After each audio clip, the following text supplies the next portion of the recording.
তো দেখো আমরা অলরেডি ফ্যাক্টোরিয়ালের সাথে পরিচিত হয়ে গেছি। এরপরে আমরা বিন্যাসের কেসে খুবই ইম্পর্টেন্ট একটা নোটেশন এনপিআর এই ব্যাপারটার সাথে পরিচিত হব। প্রথমেই আমাদের এখানে পি এন আর এগুলো নিয়ে আমরা কথাবার্তা বলবো, অর্থাৎ একদম নোটেশনের যে এলিমেন্টগুলো সেগুলোর কার মান কত হতে পারে, কোনটা কি মিন করে সেই ব্যাপারগুলো নিয়ে কথাবার্তা বলবো। তারপরে এই জিনিসটার যে একটা জেনারেলাইজড ফর্ম আছে, একটা ফর্মুলা আছে, সেই ফর্মুলাটা কিভাবে করে আসলো, সেই ফর্মুলাটা কি, সেই ব্যাপারগুলো নিয়ে আলোচনা করব। তো আমরা শুরু করি। তো দেখো এই যে এনপিআর, এইখানে এই এনপিআর এর কেসে এইটা যেই জিনিসটা মিন করে সেই ব্যাপারটা কিন্তু আমরা একদম আমাদের আজকের আলোচনার শুরুতেই করে ফেলছি। তো চলো আমরা ওইটাতে ব্যাক যাই, তারপরে ওখান থেকে রিলেট করে এটা নিয়ে কথাবার্তা বলি। একদম শুরুতে চলে যাই। হ্যাঁ, আমরা যখন একদম শুরুতেই বিন্যাস আর সমাবেশের ডিফারেন্স দেখতেছিলাম তখন আমরা কি দেখছি? তখন আমরা দেখছি যে আচ্ছা এইখানে এই বাম পাশের কাজটা এটা ছিল বিন্যাস, ডান পাশের কাজটা ছিল সমাবেশ। তো এখন এই বিন্যাসের কাজে আমরা কি করছিলাম একটু মনে করি তো। এইখানে যে কাজটা আমরা করছিলাম সেটা হচ্ছে এইখানে তিনটা ভিন্ন ভিন্ন বস্তু দেওয়া ছিল। এইখানে ভিন্ন ভিন্ন কথাটা ইম্পর্টেন্ট। কেন ইম্পর্টেন্ট এটা না হলে কি হবে এগুলো নিয়ে পরে আসতেছি। এখন জাস্ট একটু আগে নোটেশনটা বুঝি। এইখানে তিনটা ভিন্ন ভিন্ন এলিমেন্ট দেওয়া ছিল, ওখান থেকে দুইটা করে নিয়ে আমরা প্যাটার্ন তৈরি করছিলাম। তাহলে এই যে তার মানে আমরা কি করলাম, তিনটা ভিন্ন বস্তু আছে, তিনটা ভিন্ন ভিন্ন বা ইউনিক বস্তু আছে, এদের মাঝ থেকে সবসময় আমরা দুইটা করে নিয়ে কি করতেছি, বিন্যাস করতেছি। বিন্যাসের ইংরেজি কি? পারমুটেশন। পারমুটেশনের জন্য আমরা পি নিলাম। তাহলে এই যে তাহলে তিনটা থেকে প্রতিবার দুইটা করে নিয়ে আমরা বিন্যাস করতেছি, অ্যারেঞ্জ করতেছি, অর্ডার মাথায় রেখে সাজাচ্ছি, অর্ডারকে গুরুত্ব দিয়ে অর্থাৎ ক্রম বিবেচনা করে। তাহলে এই যে বিন্যাস করতেছি আমরা তিনটা থেকে দুইটা নিয়ে, এই নোটেশনটাকেই 3p2 বলে। বুঝছি? এই যে এইখানকার যে ব্যাপারটা, এখানে আমরা যে কাজটা করছি ওইটাকেই এক্সপ্রেস করার একটা ওয়ে হচ্ছে এনপিআর। এইখানে এন এর রোল প্লে করতেছে 3, আর এর রোল প্লে করতেছে 2। এখন এইখানকার কেসে কথা হচ্ছে এই নোটেশনটার আমাদের কি দরকার, বা এনপিআর দিয়ে আসলে কাজটা কি হবে আমাদের। ঘটনা হলো এইখানে দেখো এই যে এখানে তিনটা বস্তু ছিল, এখান থেকে দুইটা বস্তু নিয়ে আমাদেরকে প্যাটার্ন বানাতে হবে, বিন্যাস করতে হবে, পারমুটেশন করতে হবে। তো এখন এইটার কেসে আমরা না হয় ম্যানুয়ালি ধরে ধরে খুঁজে খুঁজে সবগুলো প্যাটার্ন করে করে করছি। আচ্ছা তুমি এখন নিজে চিন্তা করতো, এইখানে যদি 37টা এলিমেন্ট থাকতো, সবগুলো ভিন্ন ভিন্ন এলিমেন্ট অবশ্যই, এনপিআর এই যে এক্সপ্রেশনটা, এইখানে এন যদি ভিন্ন ভিন্ন সবাই না হয়, সবাই যদি ইউনিক না হয়, রিপিটেশন থাকে, মনে করো এ বি সি তারপর আরেকটা সি, তখন আসলে ওগুলার জন্য ওগুলার বিন্যাসের কেসে তুমি ডিরেক্টলি এনপিআর এই জিনিসটা অ্যাপ্লিকেবলই হবে না। এনপিআর ব্যাপারটা তখনই অ্যাপ্লিকেবল যখন এই এন এর মধ্যে সবাই ভিন্ন ভিন্ন। আচ্ছা তো এখন আমাদের কথায় ফিরে যাই যেখানে ছিলাম, যে এইটার কি দরকার ভাইয়া? এইটার দরকার বা এটার একটা জেনারেল ফর্মের দরকার আছে, কারণ আমাকে 37টা এলিমেন্ট দিল। এই 37টা এলিমেন্ট দিয়ে হুট করে আমাকে বললো সবাই ভিন্ন ভিন্ন। এই 37টা ভিন্ন ভিন্ন এলিমেন্ট থেকে দেওয়ার পরে বললো যে আচ্ছা এখান থেকে 23টা করে এলিমেন্ট নিয়ে তুমি একটু সাজাও। তখন বলো তো এই কাজটা কি এইভাবে এই ম্যানুয়ালি করা খুবই দুঃসাধ্য না? খুবই সময় সাপেক্ষ, এন্ড এখানে ভুলেরও চান্সেস থেকে যাবে কারণ অনেকগুলো এলিমেন্ট। তো আলটিমেটলি আমাদের কি দরকার? আমাদের একটা ফর্মুলেশন দরকার, একটা জেনারেলাইজেশন দরকার, যাতে করে আমরা যে কোনো সংখ্যক বস্তু থেকে, যে কোনো সংখ্যক বস্তু অবশ্যই 10টা থেকে আমরা ছোট সংখ্যক নিব। 10টার বস্তু থেকে তো আমরা 11টা নিতে পারবো না, তাই না? তো আলটিমেটলি এখানে আমি যদি দেখি 10p11, এটা একটা ইনভ্যালিড এক্সপ্রেশন, কারণ 10টা বস্তু থেকে আমি 11টা বস্তু নিব কি করে? 10টা বস্তু থেকে সর্বোচ্চ আমরা 10টাই নিতে পারি। সো আলটিমেটলি এরকম একটা ভ্যালিড এক্সপ্রেশন লিখলে যাতে আমরা খুব সহজেই কতগুলো প্যাটার্ন থাকতে পারে, কতভাবে বিন্যাস করা যাবে, কতভাবে অ্যারেঞ্জ করতে পারবো আমরা অর্ডারকে বা ক্রমকে মাথায় রেখে বিবেচনা করে, সেই জিনিসটা যাতে ডিরেক্ট পেয়ে যাই, এই কারণেই আমাদের কিন্তু এনপিআর এই ব্যাপারটা আসছে। বুঝছি? তাহলে এনপিআর ব্যাপারটার দরকার কি, বা এই ব্যাপারটা বলতে কি বোঝায় আশা করা যায় সেটা ক্লিয়ার হয়েছে। এখন তাহলে আমরা একটু চলে যাই এনপিআর এর পেজটাতে, এই যে এখানে। তাহলে এখন এইখান থেকে আমরা খুব সহজে কি বুঝতে পারতেছি, এই যে পিটা কেন আসছে? পারমুটেশনের ফার্স্ট লেটার পি এর জন্য আসছে। এনটা কি মিন করতেছে? এন মানে হচ্ছে যতগুলো ভিন্ন ভিন্ন ইউনিক, কোনো রিপিটেশন থাকা যাবে না, ওরকম জিনিসপত্র দেয়া থাকবে যেখান থেকে আমি নিয়ে অ্যারেঞ্জ করব, বিন্যাস করব সেটা। আর আরটা হচ্ছে যতগুলোকে নিব, 10টা থেকে 7টা নিব, 10p7, এরকম ব্যাপারটা। ছোট্ট একটা পয়েন্ট, এটা একটু ভালো মতো খেয়াল করো। ব্যাপারটা হচ্ছে এইখানে আমাদের অনেকেরই আপাতত মনে হতে পারে যে আচ্ছা ভাইয়া আর এর মানটা এন এর থেকে ছোট হবে অথবা সমান হবে, প্রিটি এভিডেন্ট, বুঝছি, এটা কোনো সমস্যা নেই। তো এখন কেউ যদি বলে যে আচ্ছা ভাইয়া আর এর মান তাহলে কি জিরো নেওয়া যাবে, নেগেটিভ তো নেওয়া যাবে না, তা তো বুঝাই যাচ্ছে, আর এর মান কি জিরো নেওয়া যাবে, এইখানে অনেকের দ্বিধাদ্বন্দ্ব হতে পারে। অনেকের মতো মনে হতে পারে 10টা জিনিস থেকে শূন্য জিনিস নেওয়াটা আবার কেমন কথা। আমরা যদি লিখি এন এর মান 10 আর এর মান 0 তাহলে কি দাঁড়ায় 10p0। এখন 10p0 এটা কি মিন করতেছে? ব্যাপারটা হচ্ছে আর এর মানটা কিন্তু অনেকেই আমরা ভেবে থাকি যে আচ্ছা এটা শুধুমাত্র পজিটিভ হতে পারবে, আসলে তা না, আর এর মানটা 0 হতে পারবে, আর এর মানটা 0 হওয়াও পসিবল, আর 0 হওয়াও পসিবল। এখন আর 0 হলে সেটা কি মিন করবে না করবে সেগুলো আমরা সামনে আসতেছি, কোনো চিন্তার কিছু নাই, এই জিনিসগুলো আমরা দেখব একটু পরেই। এখন তাহলে আমাদের এনপিআর এইটা সম্পর্কে, এটা নোটেশনটার কি প্রয়োজনীয়তা ছিল, এটা দিয়ে আমার কাজটা কি হবে, এটার উপযোগিতা কি, সেটা প্রথমে ক্লিয়ার করছি। এটা নিয়ে যে আমরা সাবকনশিয়াসলি কাজ করেই ফেলছি সেটা বলে ফেলছি, এর প্রয়োজনীয়তা কি জেনারেলাইজেশনের ওটা বলছি, এবং এখান থেকে এই এনপিআর কোনটার কি পরিচয় না পরিচয়, কোনটার মান কত হতে পারে না পারে, সেই সবগুলো ব্যাপার আমরা দেখলাম।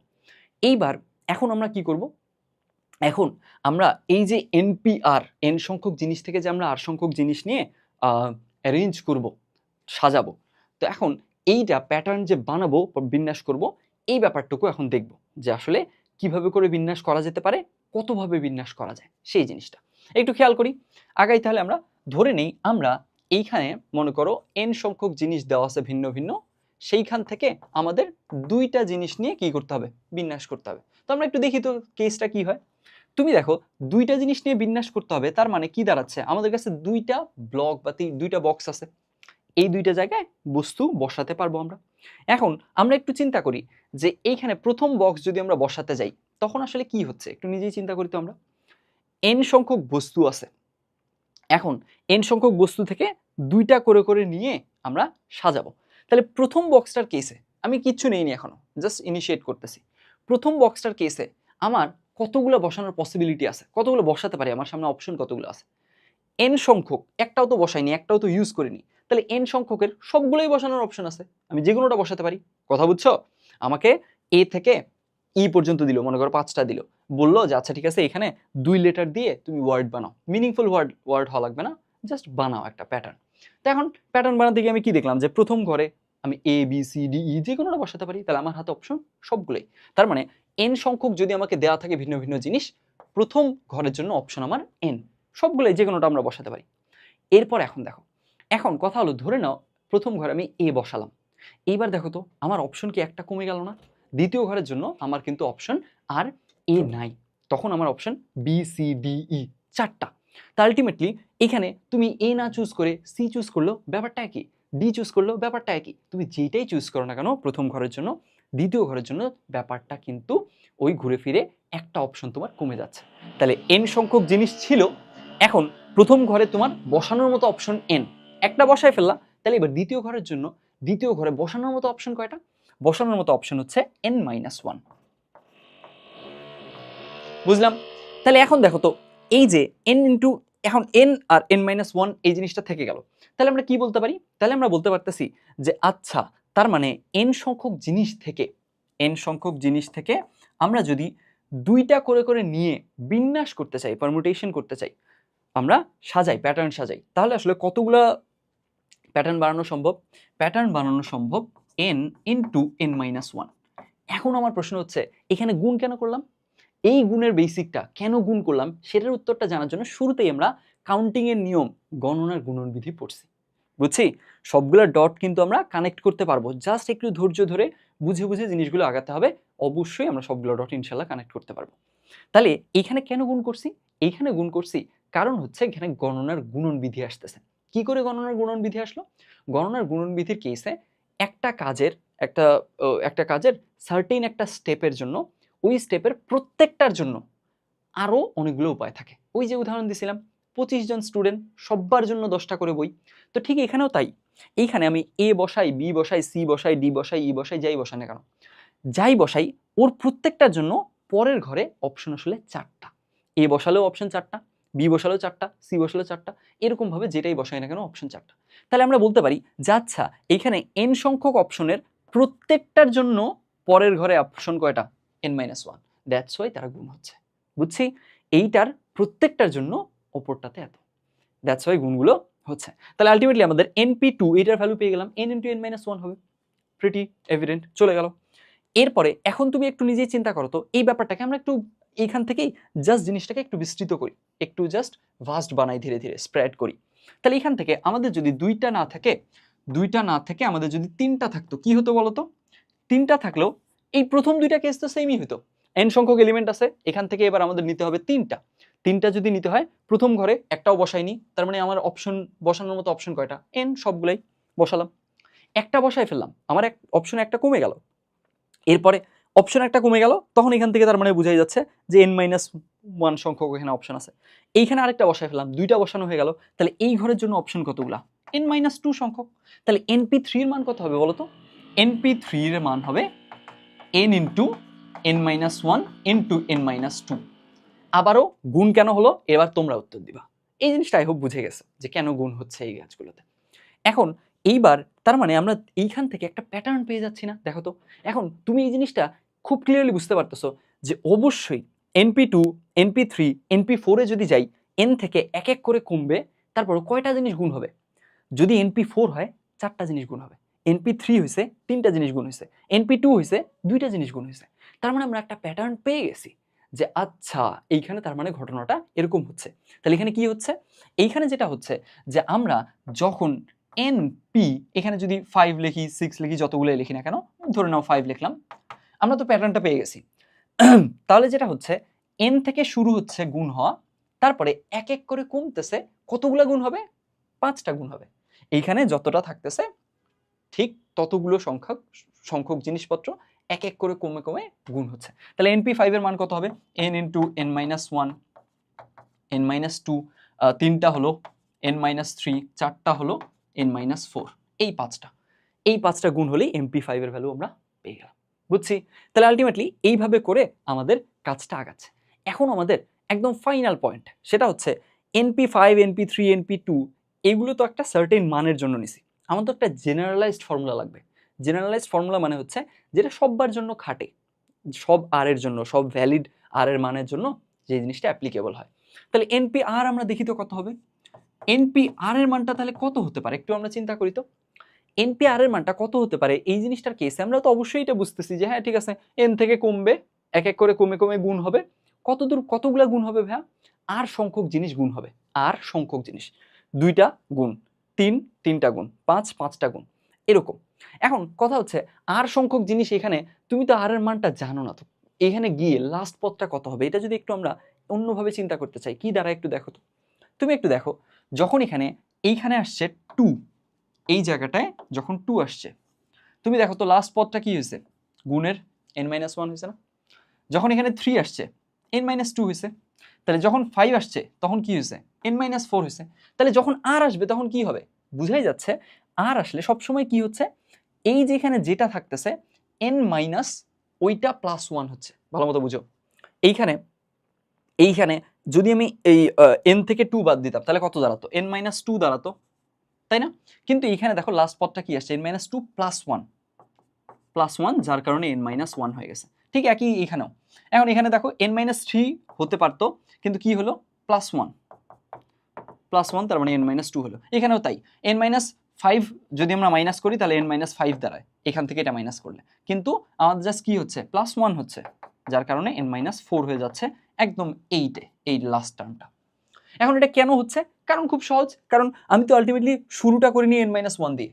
আমি যদি শুরু করতাম n-1 দিয়ে, যদি প্রসেসটা এভাবে শুরু হতো যে n-1 দিয়ে শুরু হয়েছে, তাহলে n-1 দিয়ে শুরু হলে n-5 পাঁচটাতে যেত, কিন্তু আসলে প্রসেসটা তো শুরু হয় n-0 বা n দিয়ে। n কে কি n-0 হিসেবে চিন্তা করা যায় না? এটা মিন করতেছে আর কি। তো একটা এক্সট্রা টার্ম তো এখানে আছে, দ্যাটস ওয়াই ওখানে 5 পর্যন্ত যেতে পারতেছে না, n-5 পর্যন্ত যেতে পারতেছে না, n-4 হচ্ছে।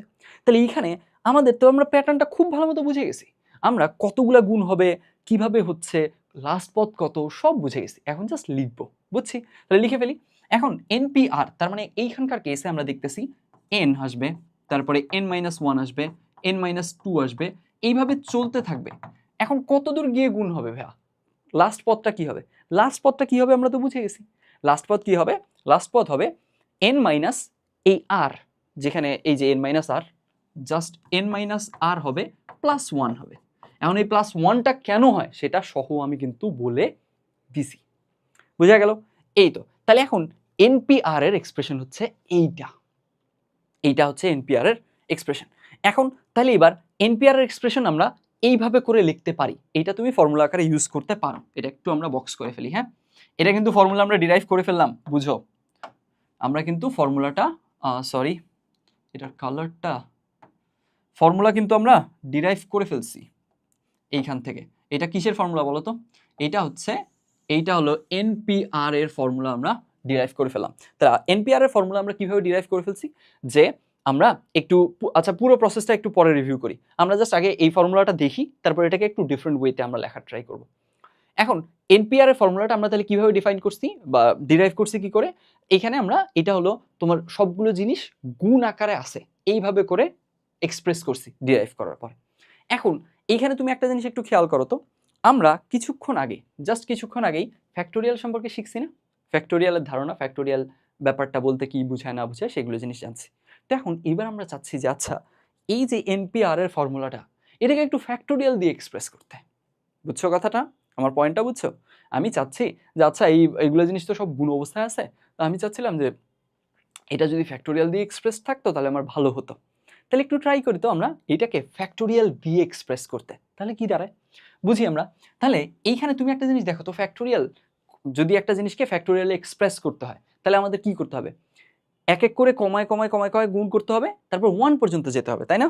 ফ্যাক্টোরিয়াল কি বলে বলো তো? এই তো ফ্যাক্টোরিয়ালের সংজ্ঞা, আমরা তো তাই দেখছি। 4 ফ্যাক্টোরিয়াল মানে 4 থেকে এক এক করে কমবে, গুণ হয়ে হয়ে 1 পর্যন্ত যাবে। 3 ফ্যাক্টোরিয়ালের জন্য এক এক করে কমবে, গুণ হবে, 1 পর্যন্ত যাবে। তো তুমি এখন নিজে বলো তো, এখানে কি 1 পর্যন্ত গেছে? মোটেও 1 পর্যন্ত সবসময় যাবে না। আর এর যদি ভ্যালু হয় হচ্ছে তোমার একটা সার্টেন ভ্যালু যদি আর এর থাকে তখন 1 পর্যন্ত যাবে, কিন্তু আমরা তো জেনারেলাইজড ফর্মুলা করতেছি আর এর যে কোনো ভ্যালুর জন্য। তার মানে এখানে নট শিওরলি এটা হচ্ছে তোমার 1 পর্যন্ত যায়নি। আর এর কিছু ভ্যালুর জন্য 1 পর্যন্ত যেতে পারে, সব ভ্যালুর জন্য যায়নি। তাহলে এখন আমরা কাজ করি, এই ভ্যালুটা 1 পর্যন্ত নিয়ে যাই, 1 পর্যন্ত গুণ করা অবস্থায় নিয়ে যাই। ব্যাপারটা কি বুঝতেছো? যদি কারো এখানে যেহেতু সবগুলো জিনিস একটু জেনারেলাইজ লেখা আছে, অর্থাৎ রাশি দিয়ে প্রকাশ করা আছে, সংখ্যা দিয়ে নেই, নিউমেরিক্যাল নাই, থিওরিটিক্যাল আছে। যদি কারো সেটা ঝামেলা মনে হয়, আমি তোমার জন্য সহজ করে সংখ্যা দিয়ে বুঝাচ্ছি। মনে করো তোমাকে বলা আছে যে আচ্ছা দেখো তোমার না 5p3 মনে করো আছে, 5p3, তাহলে কি হবে বলো তো? 5p3 মানে 5 আসবে প্রথমে, তারপর তার সাথে এক করে গুণ কমলো, 4 আসবে, তারপরে কি হবে? 3 হবে। তিনটা জিনিস গুণ হবে, তাই না? এই যে 5p3, তার মানে 5 থেকে এক এক করে কমে কমে গুণ হবে। কয়টা জিনিস গুণ হবে? তিনটা জিনিস গুণ হলো। এখন তোমার ইচ্ছে হলো যে আচ্ছা ভাইয়া আমি না এটাকে এটা তো গুণ অবস্থায় আছে, এটাকে আমি ফ্যাক্টোরিয়ালে প্রকাশ করতে চাচ্ছি। তো ফ্যাক্টোরিয়ালে প্রকাশ করতে চাইলে কি করতে হয় তুমি বলো তো? ফ্যাক্টোরিয়ালে প্রকাশ করতে চাইলে আমাদের যেটা করতে হয় সেটা হচ্ছে অবশ্যই এই জিনিসটা কমে কমে এক এক করে কমে কমে কমে কমে গুণ হয়ে 1 পর্যন্ত যেতে হবে। এটা কি 1 পর্যন্ত গেছে? যায়নি তো। তাহলে আমরা এক কাজ করি, এটাকে 1 পর্যন্ত এক্সটেন্ড করি ফ্যাক্টোরিয়ালে প্রকাশের জন্য। তাহলে এখান থেকে এক্সট্রা গুণ দিতে হবে 2 কে, এক্সট্রা গুণ দিতে হবে 1 কে। এখন একটা জিনিস ছিল 5 ছিল, 5 কে তুমি অযথা 2 দিয়ে গুণ দিতে পারো? অযথা তো কোনো কিছু দিয়ে আমরা গুণ দিতে পারি না, তাই না? অযথা কোনো কিছু দিয়ে গুণ করলে আবার সেটাকে কম্পেনসেট করার জন্য, সেটাকে ব্যালেন্স করার জন্য আবার ভাগও দিতে হয়। বুঝছি, একটা জিনিসকে 2 দ্বারা ভুল করে গুণ দিয়ে ফেলছি, তাহলে 2 দ্বারা ভাগ দিয়ে দিতে হবে, ব্যালেন্সড হয়ে যাবে। তো ঠিক এই কাজটাই করব। এখানে তো আমি এক্সট্রা কি দিয়ে গুণ দিছি? 2 × 1। এই জিনিসটা অবশ্যই এটা দিয়ে ভাগও দিতে হবে, আদারওয়াইজ তো আমি কাজটা ভুল করলাম। তো এইবার আমরা কি করলাম? ব্যালেন্স করে ফেললাম। এইবার দেখো এখন কিন্তু সুন্দর করে জিনিসটা ফ্যাক্টোরিয়ালে চলে আসছে। কি করে দেখো তো? এইখানে দেখো কি হচ্ছে, এইখানে 5 × 4 × 3 × 2 × 1, তার মানে এটা 5 ফ্যাক্টোরিয়াল। আর নিচে দেখো 2 × 1, তার মানে এটা 2 ফ্যাক্টোরিয়াল। এই তো, তার মানে আমাদের কি হয়ে গেল? আমাদের এই একটা এক্সপ্রেশন ছিল 5p3, ওটার মানে আমি লিখছিলাম 5 × 4 × 3, গুণ করে লিখছিলাম বেশ কয়েকটা জিনিস। তো তারপরে আমি দেখলাম যে আচ্ছা ঠিক আছে, গুণ করে লিখছিলাম। এখন আমার ইচ্ছে হলো এটাকে আমি ফ্যাক্টোরিয়ালের মাধ্যমে লিখবো। ফ্যাক্টোরিয়ালের মাধ্যমে লিখতে গেলে এক্সটেন্ড করলাম, যেটা এক্সট্রা জিনিস আনছি ওটা দিয়ে ভাগ দিয়ে দিছি, তারপরে দেখো এখান থেকে আলটিমেটলি এটা কিন্তু ফ্যাক্টোরিয়ালে প্রকাশ হয়ে গেছে। এখন ফ্যাক্টোরিয়ালে প্রকাশ যে হয়ে গেল, এইবার এখন এই কাজটাই আমি এখানে করব, আর কিচ্ছু না। বুঝা গেছে? তো এখন এখানে যদি আমরা করি তাহলে কি দাঁড়াবে একটু দেখো তো। এইখান থেকে আমাদের এইটা গেছে n-r+1 পর্যন্ত। আমার ফ্যাক্টোরিয়াল লাগলে 1 পর্যন্ত যেতে হবে। চলো যাই তাহলে 1 পর্যন্ত। একটু আমরা ছোট ছোট করে লিখবো। হ্যাঁ, তাহলে এখান থেকে n n-1 n-2 এভাবে করে করে n-r+1 অলরেডি আছে। আমার এখন এক্সট্রা কিছু জিনিস নিয়ে এটাকে 1 পর্যন্ত যেতে হবে। তাহলে দেখো এরপরে এখন তুমি দেখো তো 3 এর পরে কি নিছো, ওর থেকে 1 কম নিছো অর্থাৎ 2 নিছো, তারপরে ওর থেকে 1 কম নিছো, এভাবে করে করে 1 পর্যন্ত গেছো। এখানে দেখো তো এইখানে n-r+1 আছে, এর পরের টার্মটা কি হবে, এর থেকে 1 কম, এর থেকে 1 কম মানে কি n-r+1 -1, এর থেকে 1 বিয়োগ, এর থেকে 1 বিয়োগ করলে দাঁড়ায় n-r, এইভাবে এর থেকে আরেক বিয়োগ করলে দাঁড়ায় n-r-1, এইভাবে করে করে করে করে আমরা 1 পর্যন্ত গেলাম। থাকলো। এখন দেখো কি এক্সট্রা গুণ দিছি, এই যে নীল পার্টটুকু এক্সট্রা গুণ দিছি, যা এক্সট্রা গুণ দিছি সেটা দিয়ে ভাগ দিয়ে দিব যাতে করে ব্যালেন্সড হয়ে যায়। তাহলে এটা দিয়ে ভাগ দিয়ে দিই আমরা একটু, জাস্ট এটুকু। আহা, আচ্ছা ওই ব্যাপারটা ওখানে আছে তো কপি হবে না, আচ্ছা লিখি আমি, সমস্যা নেই, দেখো খালি।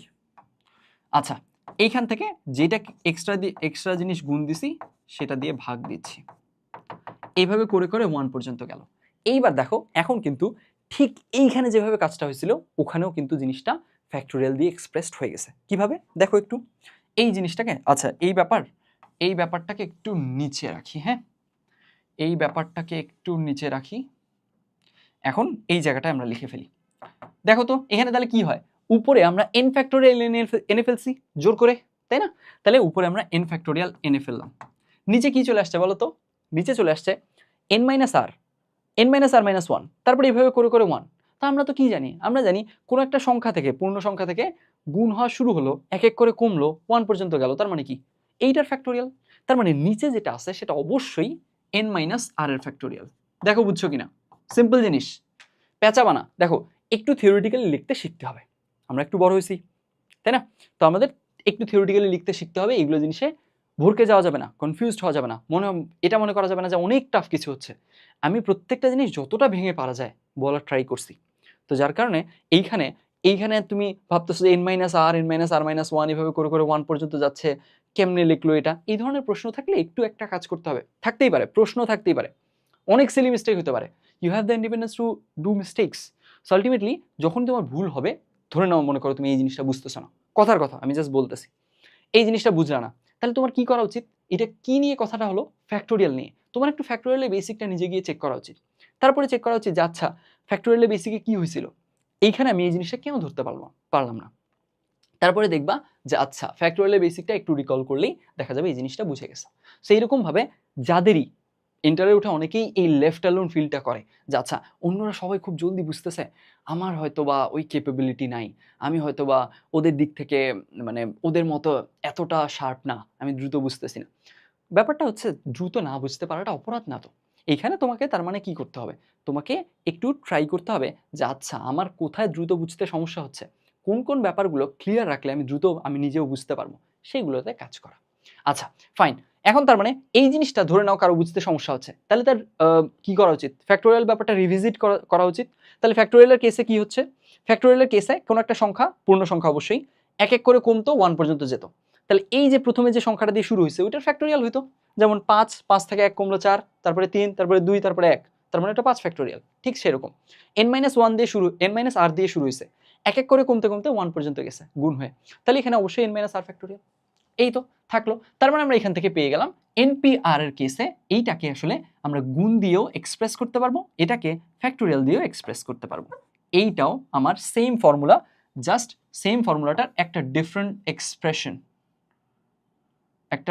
Expression of the same formula. দেখো এখন পুরোটা বুঝছো কিনা। এইবার আমরা একটা ম্যাথমেটিক্যাল প্রবলেম বা এক্সাম্পল প্রবলেম সলভ করব আজকের ভিডিওর, মানে এই চ্যাপ্টারের ভিডিওগুলোর কেসে, বিশেষ করে বিন্যাসে এক্সাম্পল প্রবলেমগুলো ভীষণ ইম্পর্টেন্ট।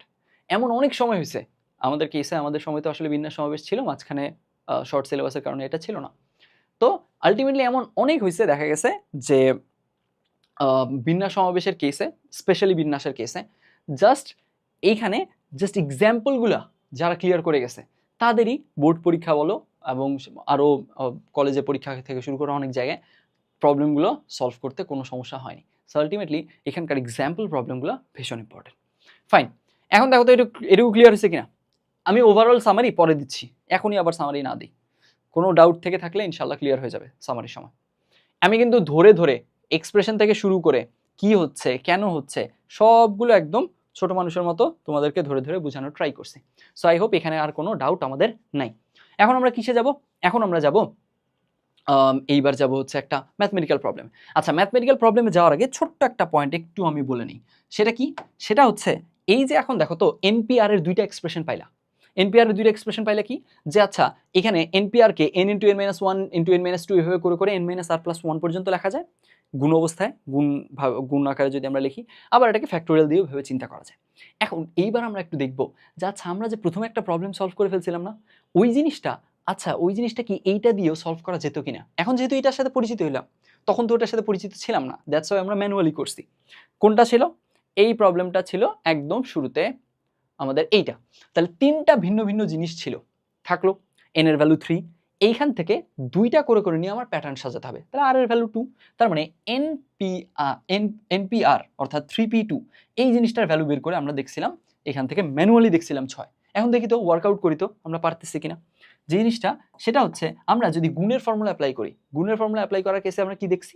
আমরা দেখছি যে আচ্ছা এইখান থেকে কি হয় 3p2 তার মানে হচ্ছে 3 থেকে এক এক করে কমায় কমায় গুণ করব। কয়টা জিনিস গুণ করব? দুইটা জিনিস গুণ করব, তাই না? এটাই তো এনপিআর এর ফর্মুলা, দেখালাম একটু আগে। তাহলে এখান থেকে তাই করি আমরা। তাহলে 3 থেকে এক এক করে কমায় গুণ করব কয়টা জিনিস? দুইটা জিনিস। এই যে দুইটা হয়ে গেল, শেষ। তাহলে 3 ইন্টু 2 তার মানে 6 হবে, থাকলো। এইটা গুণের দিক থেকে চিন্তা করে লিখতে পারলাম। আচ্ছা এই ব্যাপারটাকে আমরা কি ফ্যাক্টোরিয়াল দিয়ে লিখতে পারি? অবশ্যই লিখতে পারি। ফ্যাক্টোরিয়াল দিয়ে লেখার কেসে কি দেখছিলাম? ফ্যাক্টোরিয়াল দিয়ে লেখার কেসে দেখছিলাম আমরা যেটার ফর্মুলা হলো n factorial by n minus r factorial. কেন হয়, কিভাবে হলো, সেই সবগুলো জিনিস এইটা ফর্মুলা আসছে কোত্থেকে ডিরাইভ করে টোটালি দেখাইছি কিন্তু। সো আলটিমেটলি এইখানে ডাউট থাকার কথা না।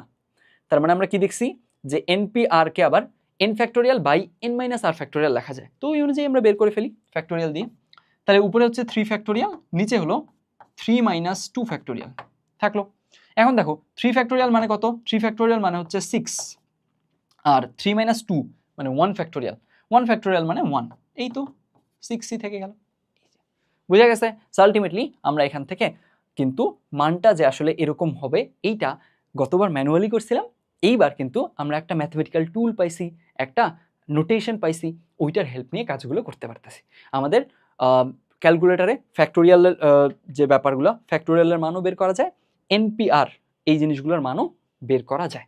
সেই জিনিসটা দেখে দেখে আমরা এবার প্র্যাকটিস ইনশাল্লাহ করতে পারবো। এইবার তাহলে চলো আমরা একটা ম্যাথমেটিক্যাল প্রবলেমে যাই, প্রবলেমে গিয়ে ওইটা সলভ করি। এখন ম্যাথমেটিক্যাল প্রবলেমে যাওয়ার আগে এত কথা মনে আসতেছে, ম্যাথমেটিক্যাল প্রবলেমে যাওয়ার আগে আর একটা ছোট্ট পয়েন্ট বলি।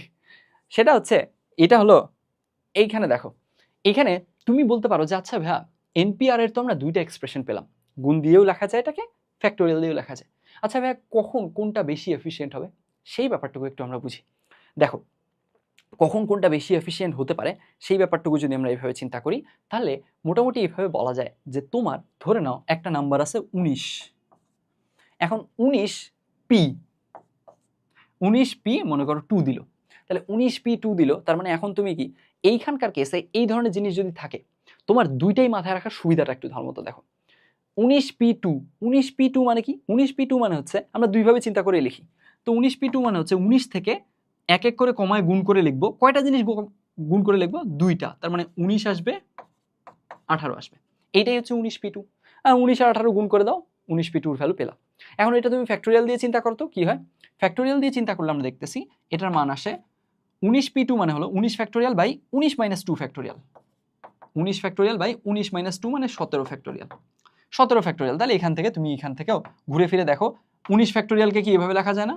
19 ইন্টু 18 ইন্টু 17 ফ্যাক্টোরিয়াল লেখা যায় না? এটা শিখাইছি, এটা পারতে হবে, এটা ভুলে যাওয়া যাবে না। এই যে শিখাইছি না, n ফ্যাক্টোরিয়ালকে n into n minus 1 factorial লেখা যায়, n into n minus 1 into n minus 2 factorial পর্যন্ত লেখা যেতে পারে, অথবা n মাইনাস 3 পর্যন্ত যদি তোমার যাওয়ার প্রয়োজন পড়ে n মাইনাস 3 পর্যন্ত ফ্যাক্টোরিয়াল যেতে পারবা। মানে এক কথায় এখানে তুমি ইচ্ছা মতো আগায় যেতে পারবা আনটিল অর আনলেস তুমি আবার মাইনাস হিট করে ফেলো। মাইনাস হিট করলে তখন তো আবার ওই জিনিসটা লেখা যাবে না, কারণ মাইনাসের কেসে ফ্যাক্টোরিয়াল জিনিসটা অ্যাপ্লিকেবল না। যেমন এই যে এখানে দেখো n এর মান ছিল 1, n ফ্যাক্টোরিয়াল মানে 1 ফ্যাক্টোরিয়াল, তা আমি এখান থেকে 1 ইন্টু 0 ফ্যাক্টোরিয়াল লিখলেও কোনো ভুল ছিল না, কারণ 0 ফ্যাক্টোরিয়ালের ভ্যালুও 1, এই যে লেখা আছে। কিন্তু তুমি যদি সেটাকে -1-এ চলে যাও, তারপরে -2 ফ্যাক্টোরিয়াল দিয়ে দিচ্ছ, এখানে আসলে এই জিনিসগুলো ইনভ্যালিড এক্সপ্রেশন হয়ে যাবে। তাহলে আমাদের আলটিমেটলি এই 19 ফ্যাক্টোরিয়ালকে 19 × 18 × 17 ফ্যাক্টোরিয়াল, তারপরে এখান থেকে 17 ফ্যাক্টোরিয়াল কাটাকাটি, তাহলে ওখান থেকে ঘুরে ফিরে 19 × 18ই আসলো, থাকলো এখান থেকে এরকম। তো ব্যাপারটা হচ্ছে যখন তোমার দেখতেছো 19p2 অর্থাৎ একটা বড় নাম্বারের পি দিয়ে তোমার হচ্ছে এনপিআর এর কেসে এন এর মানটা যথেষ্ট বড় আর আর এর মানটা যথেষ্ট ছোট, 2 3 এরকম, তো 1 এরকম জিনিসগুলো আছে, তখন আসলে কি হবে, তখন আসলে আমাদের এই জিনিসগুলো ডিরেক্ট গুণ করে দেওয়াটা বেটার। ঠিক আছে, ফ্যাক্টোরিয়াল থেকেও ঘুরে ফিরে একই জিনিস আসবে, কিন্তু ডিরেক্ট গুণ করে দিচ্ছ, কারণ তোমার আলটিমেটলি তুমি তো দুইটা সেন্সই জানো, তোমার তো দুইটা সেন্সই গ্রো করা আছে, অ্যান্ড কীভাবে আসছে, কোত্থেকে আসছে তুমি নিজে ডিরাইভ করে হাতে কলমে দেখছো যে আচ্ছা এটা আসলেই এরকম হয়। This is not just a formula for you, this is a journey. So ultimately আমি এই জার্নিটাই দেওয়ার ট্রাই করতেছি পুরো ভিডিওতে, যে তোমাকে জাস্ট ফর্মুলাগুলো যাতে মনে না হয় আচ্ছা ঠিক আছে এটা ফর্মুলা মুখস্থ করতে হয় তাই করছি। ম্যাথ ইজ মানে আমরা আসলে ম্যাথ যেভাবে পড়ি সেটা হলো জাস্ট আমরা সেট অফ রুলস বিবেচনা করি যে আচ্ছা এই জিনিসগুলো মুখস্থ করতে হয়, এগুলোর কেসে এখানে অ্যাপ্লাই করতে হয়, এমনি ম্যাথ করতে হয়, এন্ড এইটা জিনিস একটা সময় বোঝা হয়ে যায়, বোঝা হওয়ারই কথা, তুমি তো জিনিসটা বুঝতেছো না, মানে জাস্ট বলতেছি টিপিক্যাল সিস্টেমটার দুর্বলতাটা, আমরা তো জিনিসগুলো বুঝতেছি না, তখন জাস্ট আমাদের কাছে মনে হয় যে আচ্ছা ঠিক আছে এই নিয়ম, এই কেসে এটা নিয়ম অ্যাপ্লাই করতে হয়। কেন অ্যাপ্লাই করতে হয়, যতক্ষণ না আমরা বুঝার ট্রাই করব, সেন্সটা নিজে নিজে গ্রো করা ট্রাই করব, একটা সেলফ রিয়ালাইজেশন আছে না যে আচ্ছা হ্যাঁ এটা তো এটাই হওয়ার কথা। এই যে মনে করো তোমার 19p2 এটার মান যে এটাই হওয়ার কথা, এই যে এইটা জাস্ট নট বিকজ এটা ফর্মুলা, বাট বিকজ এটা আমি নিজে বুঝি, আমার রিয়ালাইজেশন আছে, এই রিয়ালাইজেশনটা প্রেশাস। বুঝছি আমি কি পয়েন্টটা বুঝাইতে পারছি, তোমার এই রিয়ালাইজেশনটা, এটার ব্যাকগ্রাউন্ডে তোমার একটা জার্নি থাকা, তোমার নিজের একটা সচেতন ফিলিং থাকা, এটা যে হ্যাঁ এটাই হবে, এই ব্যাপারটা জরুরি। আচ্ছা ফাইন, যেখানে ছিলাম, ছোট জিনিসগুলোর কেসে তুমি ডিরেক্ট গুণ করে দিতে পারো, তখন আর ফ্যাক্টোরিয়াল এইভাবে ভাগ করে লেখার কেসে তখন আর অতটা দরকার নাই। এখন যদি বড় হয়, কীরকম হয় বড়, মনে করো যে 19p17, 19p17, তখন কি হবে, মনে করো 19p17, তাহলে এখন 19p17, এখন তুমি কি গুণ করবা, 17টা জিনিস গুণ করবা এখন বসে বসে, এইটা তখন ইনএফিশিয়েন্ট একটা উপায়, বুঝছি। তখন আবার কোনটা বেশি এফিশিয়েন্ট, তখন ফ্যাক্টোরিয়ালটা বেশি এফিশিয়েন্ট।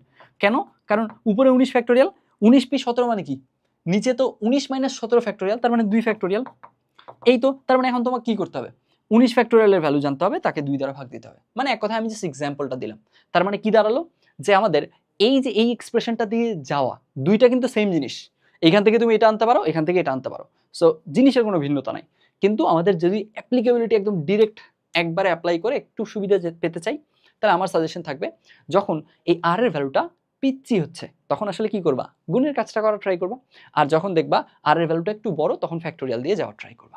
বুঝা গেছে, আই হোপ জিনিসটা বুঝা গেছে। এইবার চলো আমরা একটা ম্যাথ করব, এই ধরনের ম্যাথ ভালোই আসে, এই ধরনের ম্যাথ সাধারণত কতে অনেক সময় সৃজনশীল প্রশ্নে চলে আসে। তো আমরা দেখে ফেলি, এইখানে আমাদেরকে বলা হয়েছে যে 2n+1 p(n+1), এইটার সাথে অনুপাত বা রেশিও দেওয়া আছে 2n p(n+2) এর, এরপরে বলা আছে এই রেশিওটার মান হচ্ছে 5/2, এ 5:2 আর কি হলে n এর মানটা নির্ণয় করো। আচ্ছা আমরা তো ইস টু বা রেশিও এই জিনিসটার সাথে তো পরিচিত, তাই না, মানে আমি যখন বলবো যে আচ্ছা a:b, তার মানে হচ্ছে এটা a/b মিন করতেছে আর কি, বুঝছি। তো আমাদের এখানে is2 দেওয়া আছে, মানে এটা কি ভাগ ডিফাইন করতেছে, এখানে 5:2 দেওয়া আছে, মানে এটা ভাগ ডিফাইন করতেছে। এখন এরপরে এখন তাহলে আমরা কি করতে হবে, এখন এইখানে দেখো তো এইটা কি এমপিআর ফর্মে আছে না, অফকোর্স এমপিআর ফর্মে আছে, এইটাও কি আছে এমপিআর ফর্মে আছে, তাহলে এখন আমরা কি করব, এমপিআর এইটার জন্য একবার ফর্মুলা অ্যাপ্লাই করব, এটার জন্য একবার ফর্মুলা অ্যাপ্লাই করব, তারপরে আমরা তখন যেটা ম্যাথের ডিমান্ড অনুযায়ী আমরা আগাবো। এখন এখানে জাস্ট একটু ছোট্ট থিমটা, ম্যাথ কাজ শুরু করার আগে জাস্ট থিমটা একটু বোঝার ট্রাই করো। খেয়াল করো, যখন তোমার এইখানে এনপিআর সংক্রান্ত রাশি আছে, এদের অনুপাত আছে, তাহলে এখানে ফ্যাক্টোরিয়াল জিনিসপত্র আসবে, তাই না, ফ্যাক্টোরিয়ালের জিনিসপত্র আসলো বুঝলাম, এরপর আমাদের এন এর ভ্যালু চাইছে, এন এর ভ্যালু চাইছে মানে কি বলতো, কাজটা তোমার ন্যারো ডাউন করতে হবে না, বুঝো ব্যাপারটা, সেন্সটা বুঝো।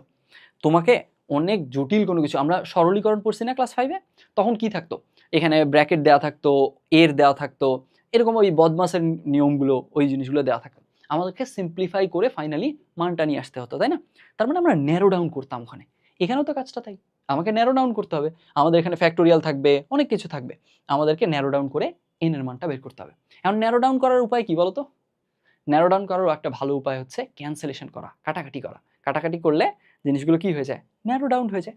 তো আমাদের এখানে ন্যারো ডাউন করতে হবে এন এর মান বের করতে গেলে, তার মানে আমাদের ফোকাস করতে হবে কাটাকাটিতে। এই ব্যাপারটুকু জাস্ট একটু বলে রাখলাম, দেখো এই একটা সেন্স আমাদের ম্যাথটা সলভ করতে গিয়ে বেশ কাজে দিবে। তো আমরা শুরু করি। হ্যাঁ, আমাদের এখানে তাহলে আমরা পেয়ে গেছি দুইটা ফ্যাক্টোরিয়াল জিনিসের রেশিও পেয়ে গেছি।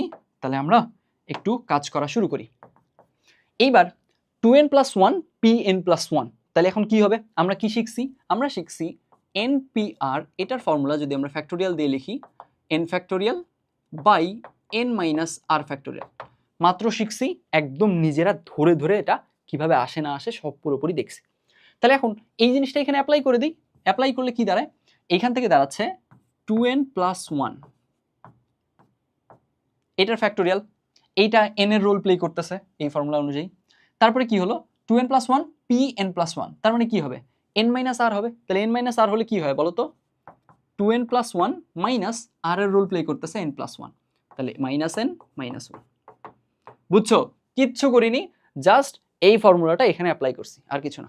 থাকলো। এরপরে দেখো এখানে ইস টু দেওয়া আছে, আচ্ছা আমরা ইস টু দিয়ে লিখি। হ্যাঁ, ইস টু দিয়েই লিখলাম। এরপরে কি হবে, এখানে 2n pn + 2, এখন এখানে 2nটা n এর রোল প্লে করতেছে, n + 2টা r এর রোল, তার মানে এখান থেকে আবারও আমরা ফর্মুলা অ্যাপ্লাই করব।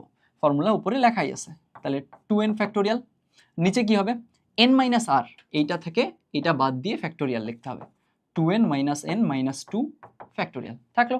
এইটা ইজ ইকুয়াল টু কি 5:2, তার মানে 5/2 থাকলো। বুঝলাম।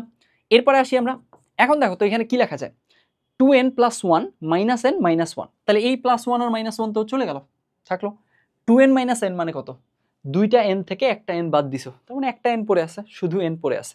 তাহলে এখান থেকে আমরা এইটার পরিবর্তে শুধু n ফ্যাক্টোরিয়াল লিখে দিতে পারবো। বুঝলাম। এরপর এখন এখানে আসো, এখানে 2n - n - 2, তাহলে 2n থেকে একটা n বাদ, তার মানে আরেকটা n পড়ে আছে, তার মানে n - 2 ফ্যাক্টোরিয়াল। জাস্ট কাজগুলো আগাচ্ছি ধীরে ধীরে, এই জিনিস থাকলো। এইবার এখন দেখো, এবার একটু চিন্তা করো তো, আমাদের এখানে এই যে ইস টু জিনিসটা, এটা কি একটা ভাগ ডিফাইন করতেছিল না? ভাগ ডিফাইন করতেছিল মানে কি বলতো, মানে হচ্ছে এইটা উপরে আছে, এইটা একটা ভগ্নাংশের লব আকারে আচরণ করতেছে, আর এটা হর, তাই না? দেখো এই যে a:b মানে তো a/b, তার মানে কি এটা হচ্ছে এই পুরো পার্টটুকু, এই পার্টটুকু হচ্ছে ভগ্নাংশের লব, আর এই পার্টটুকু হচ্ছে ভগ্নাংশের হর। এখন যখন আমরা তো ভগ্নাংশের লব হর যদি বুঝে যাই, তাহলে ভগ্নাংশের কেসে আমরা যখন ভাগ দিতাম কি হতো বলতো, যদি এই ধরনের কিছু থাকে a/b ভাগ হচ্ছে c/d, তাহলে কি হতো, a/b তো উপরেরটা একদম ঠিকঠাক থাকতো, আর নিচেরটা যদি আমি গুণ দিয়ে লিখি নিচেরটা উল্টে যেত, অর্থাৎ d/c হতো। তো এখানে ভগ্নাংশ ইস টু দেওয়া আর ভাগ দেওয়া সেম কথা। তাহলে এইখান থেকে এই ভাগটাকে যদি আমি গুণ করতে চাই কি হবে, এই যে লেটার ভগ্নাংশটা, যে এই হর যেটা, এই যে c/d এর রোল প্লে করতেছে যেটা, এটা কি হবে, উল্টে যাবে না? তো আমরা এক কাজ করি, গুণ দিয়ে লিখি, উল্টায় ফেলি। আই হোপ বুঝতে কারো কোনো ঝামেলা হয়নি, আই হোপ এটা বোঝাতে পারছি যেটা গুণ দিয়ে লিখলে কেন উল্টে যাবে। তাহলে এখন উল্টায় ফেলি, তাহলে কি দাঁড়ায় 2n + 1 factorial by n factorial, এটা যা ছিল তাই থাকবে, গুণ দিয়ে লিখতেছি এটা উল্টে যাবে, তার মানে হবে n - 2 factorial by 2n factorial. এই থাকলো। এখন আমাদের কাজটা, এখন একটু আমরা বুঝি যে কি হইতে এইখানে। এরপর এখন দেখো আমাদের কি এসে, আমরা কি বলছিলাম ম্যাথের শুরু করার আগেই, যে আমাদেরকে n এর মান বের করতে হবে, তার মানে অনেক কিছু আছে এখানে, ফ্যাক্টোরিয়াল আছে, এটা ওটা অনেক কিছু আছে, ন্যারো ডাউন করে n পর্যন্ত লিড করতে হবে, n পর্যন্ত যেতে হবে, n এর ভ্যালুটা বের করতে হবে। তাহলে এই যে n এর ভ্যালু বের করতে হবে, তাহলে আমাদের এখান থেকে কি করতে হবে, ন্যারো ডাউন করতে হবে। ন্যারো ডাউন করতে হবে মানে কি, ক্যান্সেলেশন একটা ভালো ওয়ে ন্যারো ডাউন করার, তাই না? তো এখন এইখানে দেখো তো কি আছে, এইখানে কিন্তু উপরে নিচে এইখানে চারটা টার্মেই কি আছে, ফ্যাক্টোরিয়াল আছে। তো আমরা কি শিখছি, আমরা এইখানে যখন ফ্যাক্টোরিয়াল পড়ছিলাম তখন তোমাদেরকে আমি বলছিলাম যে আচ্ছা দেখো একটা ফ্যাক্টোরিয়ালকে এইভাবে ভেঙে n ফ্যাক্টোরিয়ালকে n × n - 1 ফ্যাক্টোরিয়াল লেখা যায়, আরও যদি ভাঙতে চাই n - 2 ফ্যাক্টোরিয়াল লেখা যায়, এভাবে ভেঙে ভেঙে আগানো যায়। এখন কথা হচ্ছে এই ভেঙে ভেঙে আগানোর সুবিধা কি, সুবিধাটাও বলে দিছিলাম। সুবিধা হচ্ছে এইভাবে ভেঙে ভেঙে আগানোর সুবিধা হলো আমাদের যদি উপরে নিচে দুই জায়গায় কি থাকে ফ্যাক্টোরিয়াল থাকে তখন আমরা জাস্ট কি করতে পারবো, তখন আমরা বড়টাকে বিস্তৃত করে দিব, বিস্তৃত করে দিলে কাটাকাটি যাওয়ার বা ক্যান্সেলেশন হওয়ার চান্সেস থাকবে, জিনিসটা ছোট হয়ে আসবে। দেখো তাই হয়েছে না এখানে, n-1 factorial by n-3 factorial কে বড়? n-1 factorial. n এর মান তুমি যে কোনো ভ্যালিড ভ্যালু ধরো, 10 ধরো, এরকম। তাহলে আলটিমেটলি এটা বড়, তাহলে এটাকে ভাঙি আমরা একটু। কতদূর পর্যন্ত ভাঙবো ভাইয়া? যতক্ষণ না নিচেরটা আসতেছে, তাই না? ছোটটা যতক্ষণ না আসতেছে, তাহলে একটু ভাঙি আমরা। n-1 কে ভাঙবো, n-1 n2 কত হবে? n-2 ফ্যাক্টোরিয়াল লেখা যায়। n-2 ফ্যাক্টোরিয়াল নিচে আছে না, তাহলে আরেকবার আগাই, তাহলে n-3 ফ্যাক্টোরিয়াল লেখা যায়। n-3 ফ্যাক্টোরিয়াল নিচেও n-3 ফ্যাক্টোরিয়াল আছে, এই যে ক্যান্সেল হয়ে গেল। তাহলে আলটিমেটলি এইটুকুর মান পড়ে থাকলো শুধু n-1 ইন্টু n-2। বোঝা গেছে? এই যে এই জিনিসটা এখানে শিখাইছিলাম, এইটার অ্যাপ্লিকেশনই এখন পাচ্ছি। দেখো এখন এইখানে এই পুরো ব্যাপারটাকে তো আমার ন্যারো ডাউনই করতে হবে। এখন ন্যারো ডাউন করতে হবে, তাহলে কি করবো আমরা? উপর থেকে আমরা দেখবো ফ্যাক্টোরিয়ালগুলা এবং এর কাছাকাছি ফ্যাক্টোরিয়াল, বুঝছি? উপর থেকে একটা করে টার্ম দেখবো এবং এটার কাছাকাছি ফ্যাক্টোরিয়াল দেখবো, যে আচ্ছা ঠিক আছে ওইটার কাছাকাছি মান কোথায়, যাতে করে ক্যান্সেলেশনটা কুইক হয়ে আমরা মান পর্যন্ত যেতে পারি। তাহলে দেখো এখন 2n+1 ফ্যাক্টোরিয়াল, এইটার কাছাকাছি মান নিচে কে আছে বলতো? কে বেশি কাছাকাছি? অবশ্যই বোঝা যাচ্ছে 2n+1 ফ্যাক্টোরিয়াল আর নিচে আছে 2n ফ্যাক্টোরিয়াল। তো আমরা কি করব? আমরা এই দুইটার মাঝে ক্যান্সেলেশন করার প্ল্যান করব। সিম্পল। n-2 ফ্যাক্টোরিয়াল আছে, এর কাছাকাছি কে আছে? n-2 এর ফ্যাক্টোরিয়ালের কাছাকাছি আছে n ফ্যাক্টোরিয়াল। তাহলে এই দুইটার মাঝে আমরা কি করব? ক্যান্সেলেশন করার প্ল্যান করব। That's it. তাহলে করে ফেলি আমরা। এইখান থেকে ক্যান্সেলেশন করার প্ল্যানের কেসে আমরা কি করতাম? বড়টাকে ভাঙতাম, ততদূর পর্যন্ত ভাঙবো যতক্ষণ না ছোটটা পাচ্ছি। তাহলে ভাঙি। 2n+1 আর 2n, এই দুইটাকে যে পেয়ার করছি এদের মাঝে বড় কে? 2n+1। 2n+1 কে ভাঙবো কতদূর পর্যন্ত? যতক্ষণ না 2n পাচ্ছি। তাহলে ভাঙি। 2n+1, প্রথমেই 2n+1 পাবো, থাকলো। এরপরে কি হবে? এখান থেকে 1 কমবে, তার মানে 2n আসবে। 2n ফ্যাক্টোরিয়াল দেওয়া যায়। 2n কি আছে? হ্যাঁ 2n ই আছে, তাহলে আর আগাতে হবে না, চলে গেল, থাকলো। এরপরে তাহলে এই যে কোনাকুনি এই পেয়ারের কাজ শেষ, এই পেয়ারের কাজে আসো। এই পেয়ারের কাজ করলে এইখানে n-2 ফ্যাক্টোরিয়াল বড় না n ফ্যাক্টোরিয়াল বড়? অফকোর্স n ফ্যাক্টোরিয়াল বড়। তাহলে n ফ্যাক্টোরিয়াল বড়, এইটাকে ভাঙবো কতক্ষণ ভাঙবো? যতক্ষণ না n-2 ফ্যাক্টোরিয়াল আসতেছে। তাহলে ভাঙি। n ইন্টু n-1, এখানে ফ্যাক্টোরিয়াল দেওয়া যায়, n-1 ফ্যাক্টোরিয়াল আছে? নাই, তাহলে আরেকটু ভাঙতে হবে। তাহলে এইবার আরেকটু ভাঙতে হবে, তাহলে আরও আগাই। এরপরের টার্মটা কি হবে? n-2 ফ্যাক্টোরিয়াল থাকলো। এই যে n-2 ফ্যাক্টোরিয়াল তো পেয়ে গেছি, এইটাই তো আমাদের দরকার, উপরে আছে, ক্যান্সেল করা যাবে, তাহলে আমরা করে ফেলি। তাহলে n-2 ফ্যাক্টোরিয়াল উপরে থাকলো, এখানে থাকলো 2n ফ্যাক্টোরিয়াল। এইবার এইটা আর এটা ক্যান্সেল হয়ে যাবে, এইটা আর এটা ক্যান্সেল হয়ে যাবে, থাকবে কি? থাকবে হচ্ছে 2n+1 আর এখানে থাকবে n ইন্টু n-1, আর ডান পাশে তোমার 5/2 আছে। তাহলে আমরা এক কাজ করি, এইটার একদম সিম্পলিফাইড ফর্মটা লিখি। 2n+1, উপরে আর কিছু নেই, 2n+1 থাকলো, নিচে কি? n ইন্টু n-1, তাহলে এটা গুণ করে দেই, n² - n 5/2। এইবার দেখো তো তাহলে কি হয়ে গেল? ওই যে বারবার করে বলতেছিলাম ন্যারো ডাউন করতে হবে, ন্যারো ডাউন হয়েছে না অনেকটা। এখন আর কোনো ফ্যাক্টোরিয়াল জিনিসপত্র নাই, ফ্যাক্টোরিয়াল টোটালি চলে গেছে।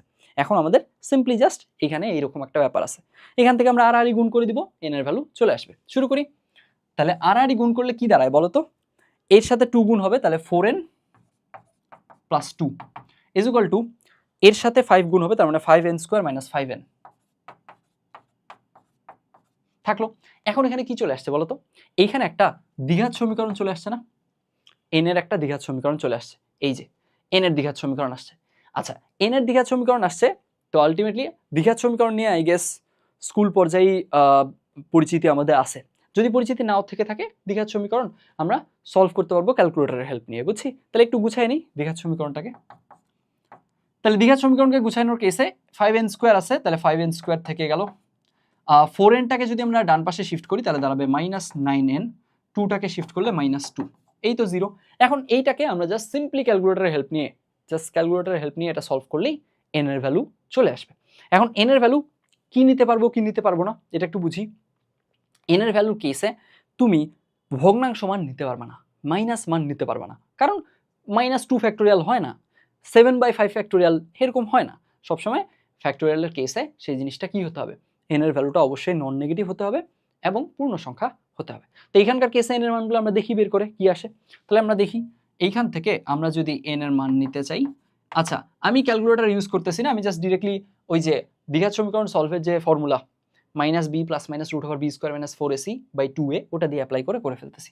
তাহলে কত আসে 2a, তার মানে নিচে 10 আর উপরে 9 ± √b² মানে 81, 81 থেকে 10 40 121, 121 মানে হচ্ছে 11। আচ্ছা 121 লিখি। আচ্ছা এখানে দেখো এখন 121, তার মানে 11, 9 11 20, 10 2 2 অথবা আর কি থাকবে 9 - 11 মানে -2 -2/5 -1/5।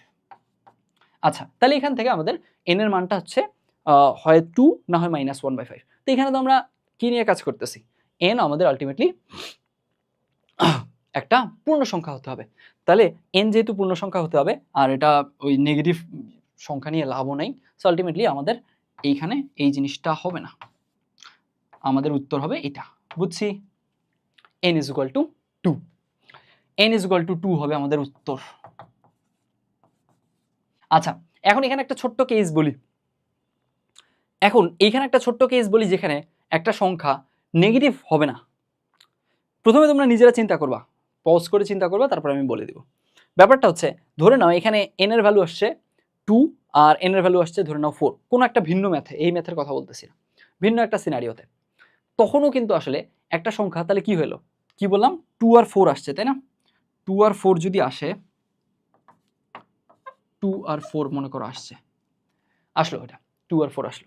এখন এইবার এই যে 2 আর 4 আসলো এখানকার কেসে এখন দেখা যাচ্ছে যে এই 2 4 আসা গেল, তখন তুমি ভাবতেছো যে আচ্ছা ঠিক আছে আমাদের এখানে দুইটাই উত্তর হবে, n = 2 ও নেওয়া যাবে, n = 4 ও নেওয়া যাবে, তাই না? কেন? কারণ দুইটাই পূর্ণ সংখ্যা, নন নেগেটিভ, সো আলটিমেটলি দুইটাই তো নেওয়া যাবে, কোনো সমস্যা তো নাই। এইখানে একটা ব্যাপার কিন্তু আমাদের খেয়াল রাখতে হবে, এই ব্যাপারটা অলরেডি আমি সাটল ওয়েতে তোমাদের বলছি, তোমরা খেয়াল করছো কিনা আমি জানি না, সেই জিনিসটা একটু বলি। ব্যাপারটা হচ্ছে এই যে এইখানে এই যে 2 আর 4 আসলো কথার কথা, এইখানে তোমার দেখা গেল আলটিমেটলি যে এক্সপ্রেশনটা দেওয়া ছিল ওখানে n - 4 ফ্যাক্টোরিয়াল এরকম একটা এক্সপ্রেশন ধরে নাও ইনভলভ ছিল। এইবার একটু বুঝো তো, n - 4 ফ্যাক্টোরিয়াল একটা মানে হচ্ছে এক্সপ্রেশন ওখানে ইনভলভ ছিল। এখন একটু বুঝো তো, তুমি খেয়াল করো n - 4 ফ্যাক্টোরিয়াল যখন ইনভলভ ছিল, n এর মান যদি 2 হয় তাহলে n - 4 কি বলো তো আমাকে, n - 4 কি দাঁড়াচ্ছে? n - 4 মনে করো দাঁড়াচ্ছে 2 - 4 -2 ফ্যাক্টোরিয়াল। -2 ফ্যাক্টোরিয়াল কি পসিবল না তো। তো যার কারণে আমাদের আলটিমেটলি এই ধরনের কেসে দুইটা আমাদের মানে করো যে ভ্যালুই পজিটিভ আসছে, দুইটাই আমাদের পূর্ণ সংখ্যা আসছে, তার মানে দুইটাই যে নিতে পারবো এই ব্যাপারটা এমন কিন্তু না। আমাদেরকে একটু চেক করে নেওয়া দরকার কোনটা সঙ্গতিপূর্ণ। ম্যাথমেটিক্সের আমাদের এই যে এই কোয়েশ্চেনটার কেসে এইটার সাথে কোনটা সঙ্গতিপূর্ণ। এইটা তো একটা অসঙ্গতিপূর্ণ মান, তাই না? -2 ফ্যাক্টোরিয়াল, এটা কি ইনভ্যালিড একটা ফরমেশন। তো আলটিমেটলি যার কারণে আমাদেরকে একটু কেয়ারফুলি এই কাজগুলো করা উচিত। এটা জাস্ট বললাম, মাথায় আসলো বলে দিলাম। এখন আমরা মোটামুটি এইটাও করে ফেলছি। এখন এইবার তোমাদেরকে বলছিলাম না যে এখানে আর এর ভ্যালুটা, বলছিলাম না আর এর ভ্যালুটা 0 হওয়া পসিবল। তারপর আরেকটা পয়েন্ট ছিল, এখানে বলছিলাম এই যে 0 ফ্যাক্টোরিয়াল = 1, এটা তখন প্রুফ করিনি। এখন আমরা এগুলোর প্রুফ দেখব, বুঝছি? এখন আমরা এগুলোর একটু প্রুফটা দেখব যে এগুলো কিভাবে প্রুফ করা যেতে পারে বা এখানকার কেসে কি হয়। আচ্ছা এগুলোর প্রুফটা দেখানোর কেসে আমি এক কাজ করি, তাহলে এক্সাম্পল প্রবলেমে তো আমরা এটা ইউজ করে ফেলছি স্পেসটা, এখানে লিখলে তো তোমরা বিভ্রান্ত হয়ে যাবা। তাহলে এক কাজ করি, এটাকেই কপি করলাম, এরপরে এখন পুরোটা ইরেজ করে দিই। সরি একটু দাঁড়াও, হ্যাঁ এইবার পুরোটা আমরা ইরেজ করে দিই। এইখানে আমরা ওই জিনিসগুলো দেখব, যা যা বলছিলাম ওই ব্যাপারগুলো একটু আমরা দেখব। আচ্ছা তাহলে কি কি বলছিলাম, কি কি দেখব আমরা? r = 0 হলে NPR এর ভ্যালুর কেসে ঘটনা কিরকম হবে সেই জিনিসটা দেখব বলছিলাম। আর 0 ফ্যাক্টোরিয়ালের ভ্যালু যে 1, এটা কি করে দেখানো যায় সেই ব্যাপারটুকু দেখব। শুরু করি তাহলে। খেয়াল করো আমরা এটুকু জানছি যে NPR এটার ভ্যালু হচ্ছে n factorial by n - r factorial. কি করে আসে না আসে সব দেখছি আমরা, এটার থাকলো। এরপর এখন তাহলে বলো তো আমাকে যে এইখানে এটা r, এখন এই যে NPR এর কেসে আমাদের যদি r এর ভ্যালু আমরা 0 বসাই তাহলে আসলে কি দাঁড়াচ্ছে, জিনিসটা আসলে আসে কি? NP যদি আমরা 0 বসাই তাহলে আসে উপরে n ফ্যাক্টোরিয়াল, নিচে r এর ভ্যালু 0 হয়ে গেছে, তার মানে n - 0 ফ্যাক্টোরিয়াল। তার মানে ঘুরে ফিরে কি দাঁড়ায় n factorial by n factorial, তার মানে এটা 1। এই যে n factorial by n factorial হয়ে 1 আসলো, তাহলে np0 এইটার ভ্যালু 1 আসলো, এইটার মিনিং কি, এটা থিওরিটিক্যালি কি মিন করে, এবার একটু আমরা সেই জিনিসটা বুঝি।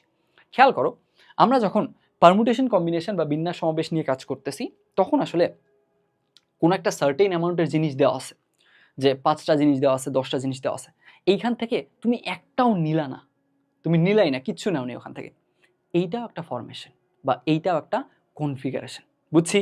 তার মানে কি বলা হচ্ছে যে 10টা জিনিস থেকে আমি তাহলে কতগুলো জিনিস নিতে পারি, 10টা সবগুলো নিতে পারি, 9টা নিতে পারি, 8 7 6 5 4 3 2 1 সবগুলো নিতে পারি, এরকমভাবে সবগুলো অপশনে নিতে পারি। আবার শূন্য অর্থাৎ একটাও নেইনি, সেটাও একটা কেস। কোনো কিছু না নেওয়া সেটাকেও একটা কনফিগারেশন হিসেবে ট্রিট করা হয়, বুঝা গেছে? আলটিমেটলি তাহলে এখান থেকে এই যে এই কারণে np0 এইখানে আর এর মানটা আমরা জিরোটাও অ্যালাউ করছিলাম, এইখানে দেখো এই যে যখন আমি পড়াইছি তখন আমি বলছি জিরোটাও অ্যালাউ করতে পারবো আমরা।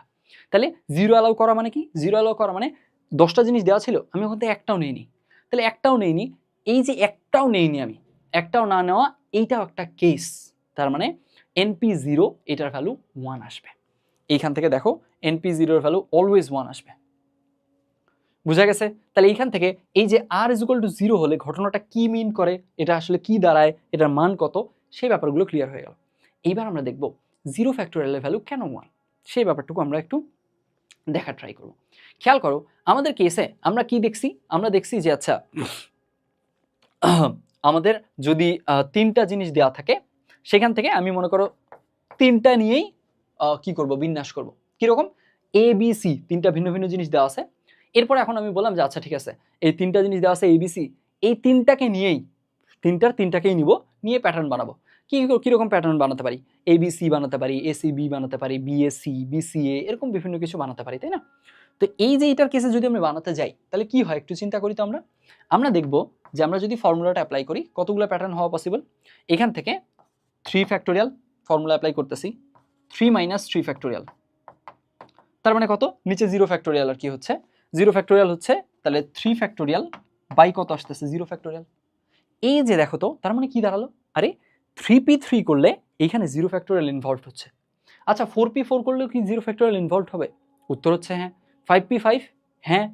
এইবার তাহলে আমরা কি করব, আচ্ছা আমরা এখানে এই 0 ফ্যাক্টোরিয়ালকে এই 3p3 5p5 4p4 অর্থাৎ npn এইটার হেল্প নিয়ে ডিফাইন করব। আইডিয়াটা বুঝছি আগে। দেখো আমি 0 ফ্যাক্টোরিয়াল = যে 1 এটার প্রমাণটা দেখানোর ট্রাই করব। এখন কোত্থেকে শুরু করব সেটা প্রথমে দেখালাম, যে দেখো আমরা যখনই 3p3 4p4 npn করতেছি তখন আসলে 0 ফ্যাক্টোরিয়াল ইনভলভ হচ্ছে। আমরা আসলে এই পয়েন্টটা থেকে 0 ফ্যাক্টোরিয়ালের মান যে 1 সেটা দেখাবো, জাস্ট ওই আইডিয়াটুকু বললাম। এইবার সেটা কি করে হয়, কীরকম হতে পারে সেই জিনিসটা একটু দেখি। এখানে একটু থিওরিটিক্যালি, হালকা একটু থিওরিটিক্যালি আলোচনা করব, হ্যাঁ। সেটা কীরকম, সেটা হলো n সংখ্যক জিনিস দেওয়া আছে, আর তুমি n সংখ্যক জিনিসই নিবা। দেখো তো তাই করতেছো না, n সংখ্যক জিনিস তোমাকে দেওয়া আছে, 10টা জিনিস দেওয়া আছে, তুমি ওই 10টা থেকে 10টাই নিয়ে তুমি প্যাটার্ন বানাবা, তাই না? তাহলে এখান থেকে এইখানে তুমি n সংখ্যক কি নিলা, স্পেস নিলা, এভাবে 1 2 3 করে করে করে করে তুমি n সংখ্যক স্পেস নিলা। তাহলে এবার দেখো তো ঘটনাটা কি হচ্ছে, তোমার প্রথম ঘরটার জন্য অপশন কত থাকতেছে, একটা জিনিসও তুমি নাও নেই, তাহলে আলটিমেটলি প্রথম ঘরটার জন্য সবগুলোই অপশন, n সংখ্যক অপশন আছে প্রথম ঘরে বসানোর জন্য। দ্বিতীয় ঘরের জন্য আসলে n-1 সংখ্যক, তৃতীয় ঘরের জন্য n-2 সংখ্যক। এইভাবে করে করে তুমি যদি যেতে থাকো, তোমার কাছে জিনিস আছে n সংখ্যক, ঘরও আছে n সংখ্যক, লাস্ট ঘরে অপশন কয়টা থাকবে, একটা। দেখো বুঝছো কিনা, বুঝছো জিনিসটা? তুমি যদি এখান থেকে না বুঝো, আমি সহজে তোমাকে 3টা ঘর দিয়ে দেখাই। এই যে এই জিনিসটা দেখাই, তোমার কাছে ঘর আছে 3টা, জিনিসও আছে 3টা, তাহলে আলটিমেটলি এখানে যদি তুমি অপশন ওয়াইজ জিনিসগুলো চিন্তা করো, প্রথম ঘরের জন্য অপশন একটাও তুমি বসাওনি, তাহলে অপশন কয়টা, 3টাই। আবার এইখানে একটা বসায় ফেললা, তাহলে এবার পরবর্তীতে কি একটা অপশন কমে গেল না? এই ঘরের জন্য অপশন হবে 2টা, তারপরে এই ঘরের জন্য আসো, এই ঘরের জন্য অপশন হবে একটা। তো আলটিমেটলি তুমি যদি 4টা ঘর নিয়ে করো, লাস্ট ঘরটার জন্য অবশ্যই একটা অপশন থাকবে। 5টা নিয়ে করো, তাও লাস্ট ঘরটার জন্য একটা নিয়ে অপশন থাকবে, কারণ তুমি npn করতেছো, অর্থাৎ n সংখ্যক জিনিস থেকে সবগুলোর জন্যই চুজ করে করতেছো। সো লাস্ট ঘরে গিয়ে তো তোমার অপশন একটা হইতেই হবে, কারণ ঘর যতগুলা তোমার জিনিসও ততগুলা। সো যার কারণে আমাদের কি আসতেছে, তার মানে আমরা বুঝতেছি আচ্ছা তাহলে এখানে ঘটনা হচ্ছে n সংখ্যক জিনিস থেকে আমি যদি n সংখ্যক জিনিস নিয়েই পারমুটেশন করি তখন আসলে লাস্ট ভ্যালুটা 1 হয়ে যাচ্ছে। তাহলে এখন লাস্ট ভ্যালুটা যদি 1 হয়ে যায়, আমরা একটু দেখি তো তাহলে পারমুটেশনের নাম্বার কতগুলো। নাম্বার হচ্ছে তাহলে বোঝাই যাচ্ছে n into n minus 1 into n minus 2 এভাবে করে করে 1 পর্যন্ত। তুমি কি এটা কি পাইতেছো বলো তো, এটা কি আসলে? n থেকে এক এক করে কমে কমে কমে কমে গুণ হয়ে 1 পর্যন্ত যাচ্ছে, এটা কি n ফ্যাক্টোরিয়াল। এইটা হচ্ছে আসলে n ফ্যাক্টোরিয়াল। তাহলে এইটুকু আমরা এই সেন্স থেকে দেখাতে পারলাম যে আচ্ছা n সংখ্যক ভিন্ন ভিন্ন জিনিস আছে, সেখান থেকে সবগুলা নিয়ে n সংখ্যক জিনিস নিয়েই আমরা কি করব, পারমুটেশন করব বা বিন্যাস করব। বিন্যাস করব এখন এইটার কেসে, বিন্যাস করার কেসে আমাদের আলটিমেটলি তাহলে উপায় কতগুলো সেগুলো আমরা ফিগার আউট করলাম। উপায় হচ্ছে n ফ্যাক্টোরিয়াল থাকলো। এখন এইবার একজন এইটা একটা পার্সপেক্টিভ থেকে সে দেখলো, এই যে দেখো আমরা যখন এই কাজটা করছিলাম NP-r এর যখন বুঝছিলাম তখন তো আমরা আলটিমেটলি NP2 এর ভ্যালু কত, NP3 এর ভ্যালু কত, NP4 কত, এভাবে করে করে ধীরে ধীরে NP-r এ গেছি, তাই না? এইভাবে করে বিল্ড করছি, পরে সেটাকে ফ্যাক্টোরিয়ালে কি করছি, ফ্যাক্টোরিয়াল আমরা কনভার্ট করছি, শিফট করছি। তাই এখানে ফ্যাক্টোরিয়ালের ব্যাপারটা এটা যেমন সত্য ঠিক তেমনিভাবে এই যে গুণ আকারে যে ব্যাপারটা এটাও সত্য, দুইটাই ভ্যালিড। এখন দুইটাই জাস্ট দুইটা ডিফারেন্ট ওয়েতে এক্সপ্রেস করছি সেম জিনিস। তো এইখানে দেখো আমরা n সংখ্যক জিনিস থেকে সবগুলোকে নিয়ে আমরা যদি বিন্যাস করি উপায় সংখ্যা পেলাম n ফ্যাক্টোরিয়াল, থাকলো রাখলাম। এখন আরেকজন কি দাবি করতে পারে না যে আচ্ছা ঠিক আছে তুমি যে এই কাজটা এভাবে করছো এটাকে না আমি এভাবে চিন্তা করছি, n সংখ্যক জিনিস ছিল ওখান থেকে তুমি পারমুটেশন বা বিন্যাস করছো n সংখ্যক জিনিসই নিয়ে, তো এখান থেকে আমি এই জিনিসটাকে এইভাবে করে লিখছি।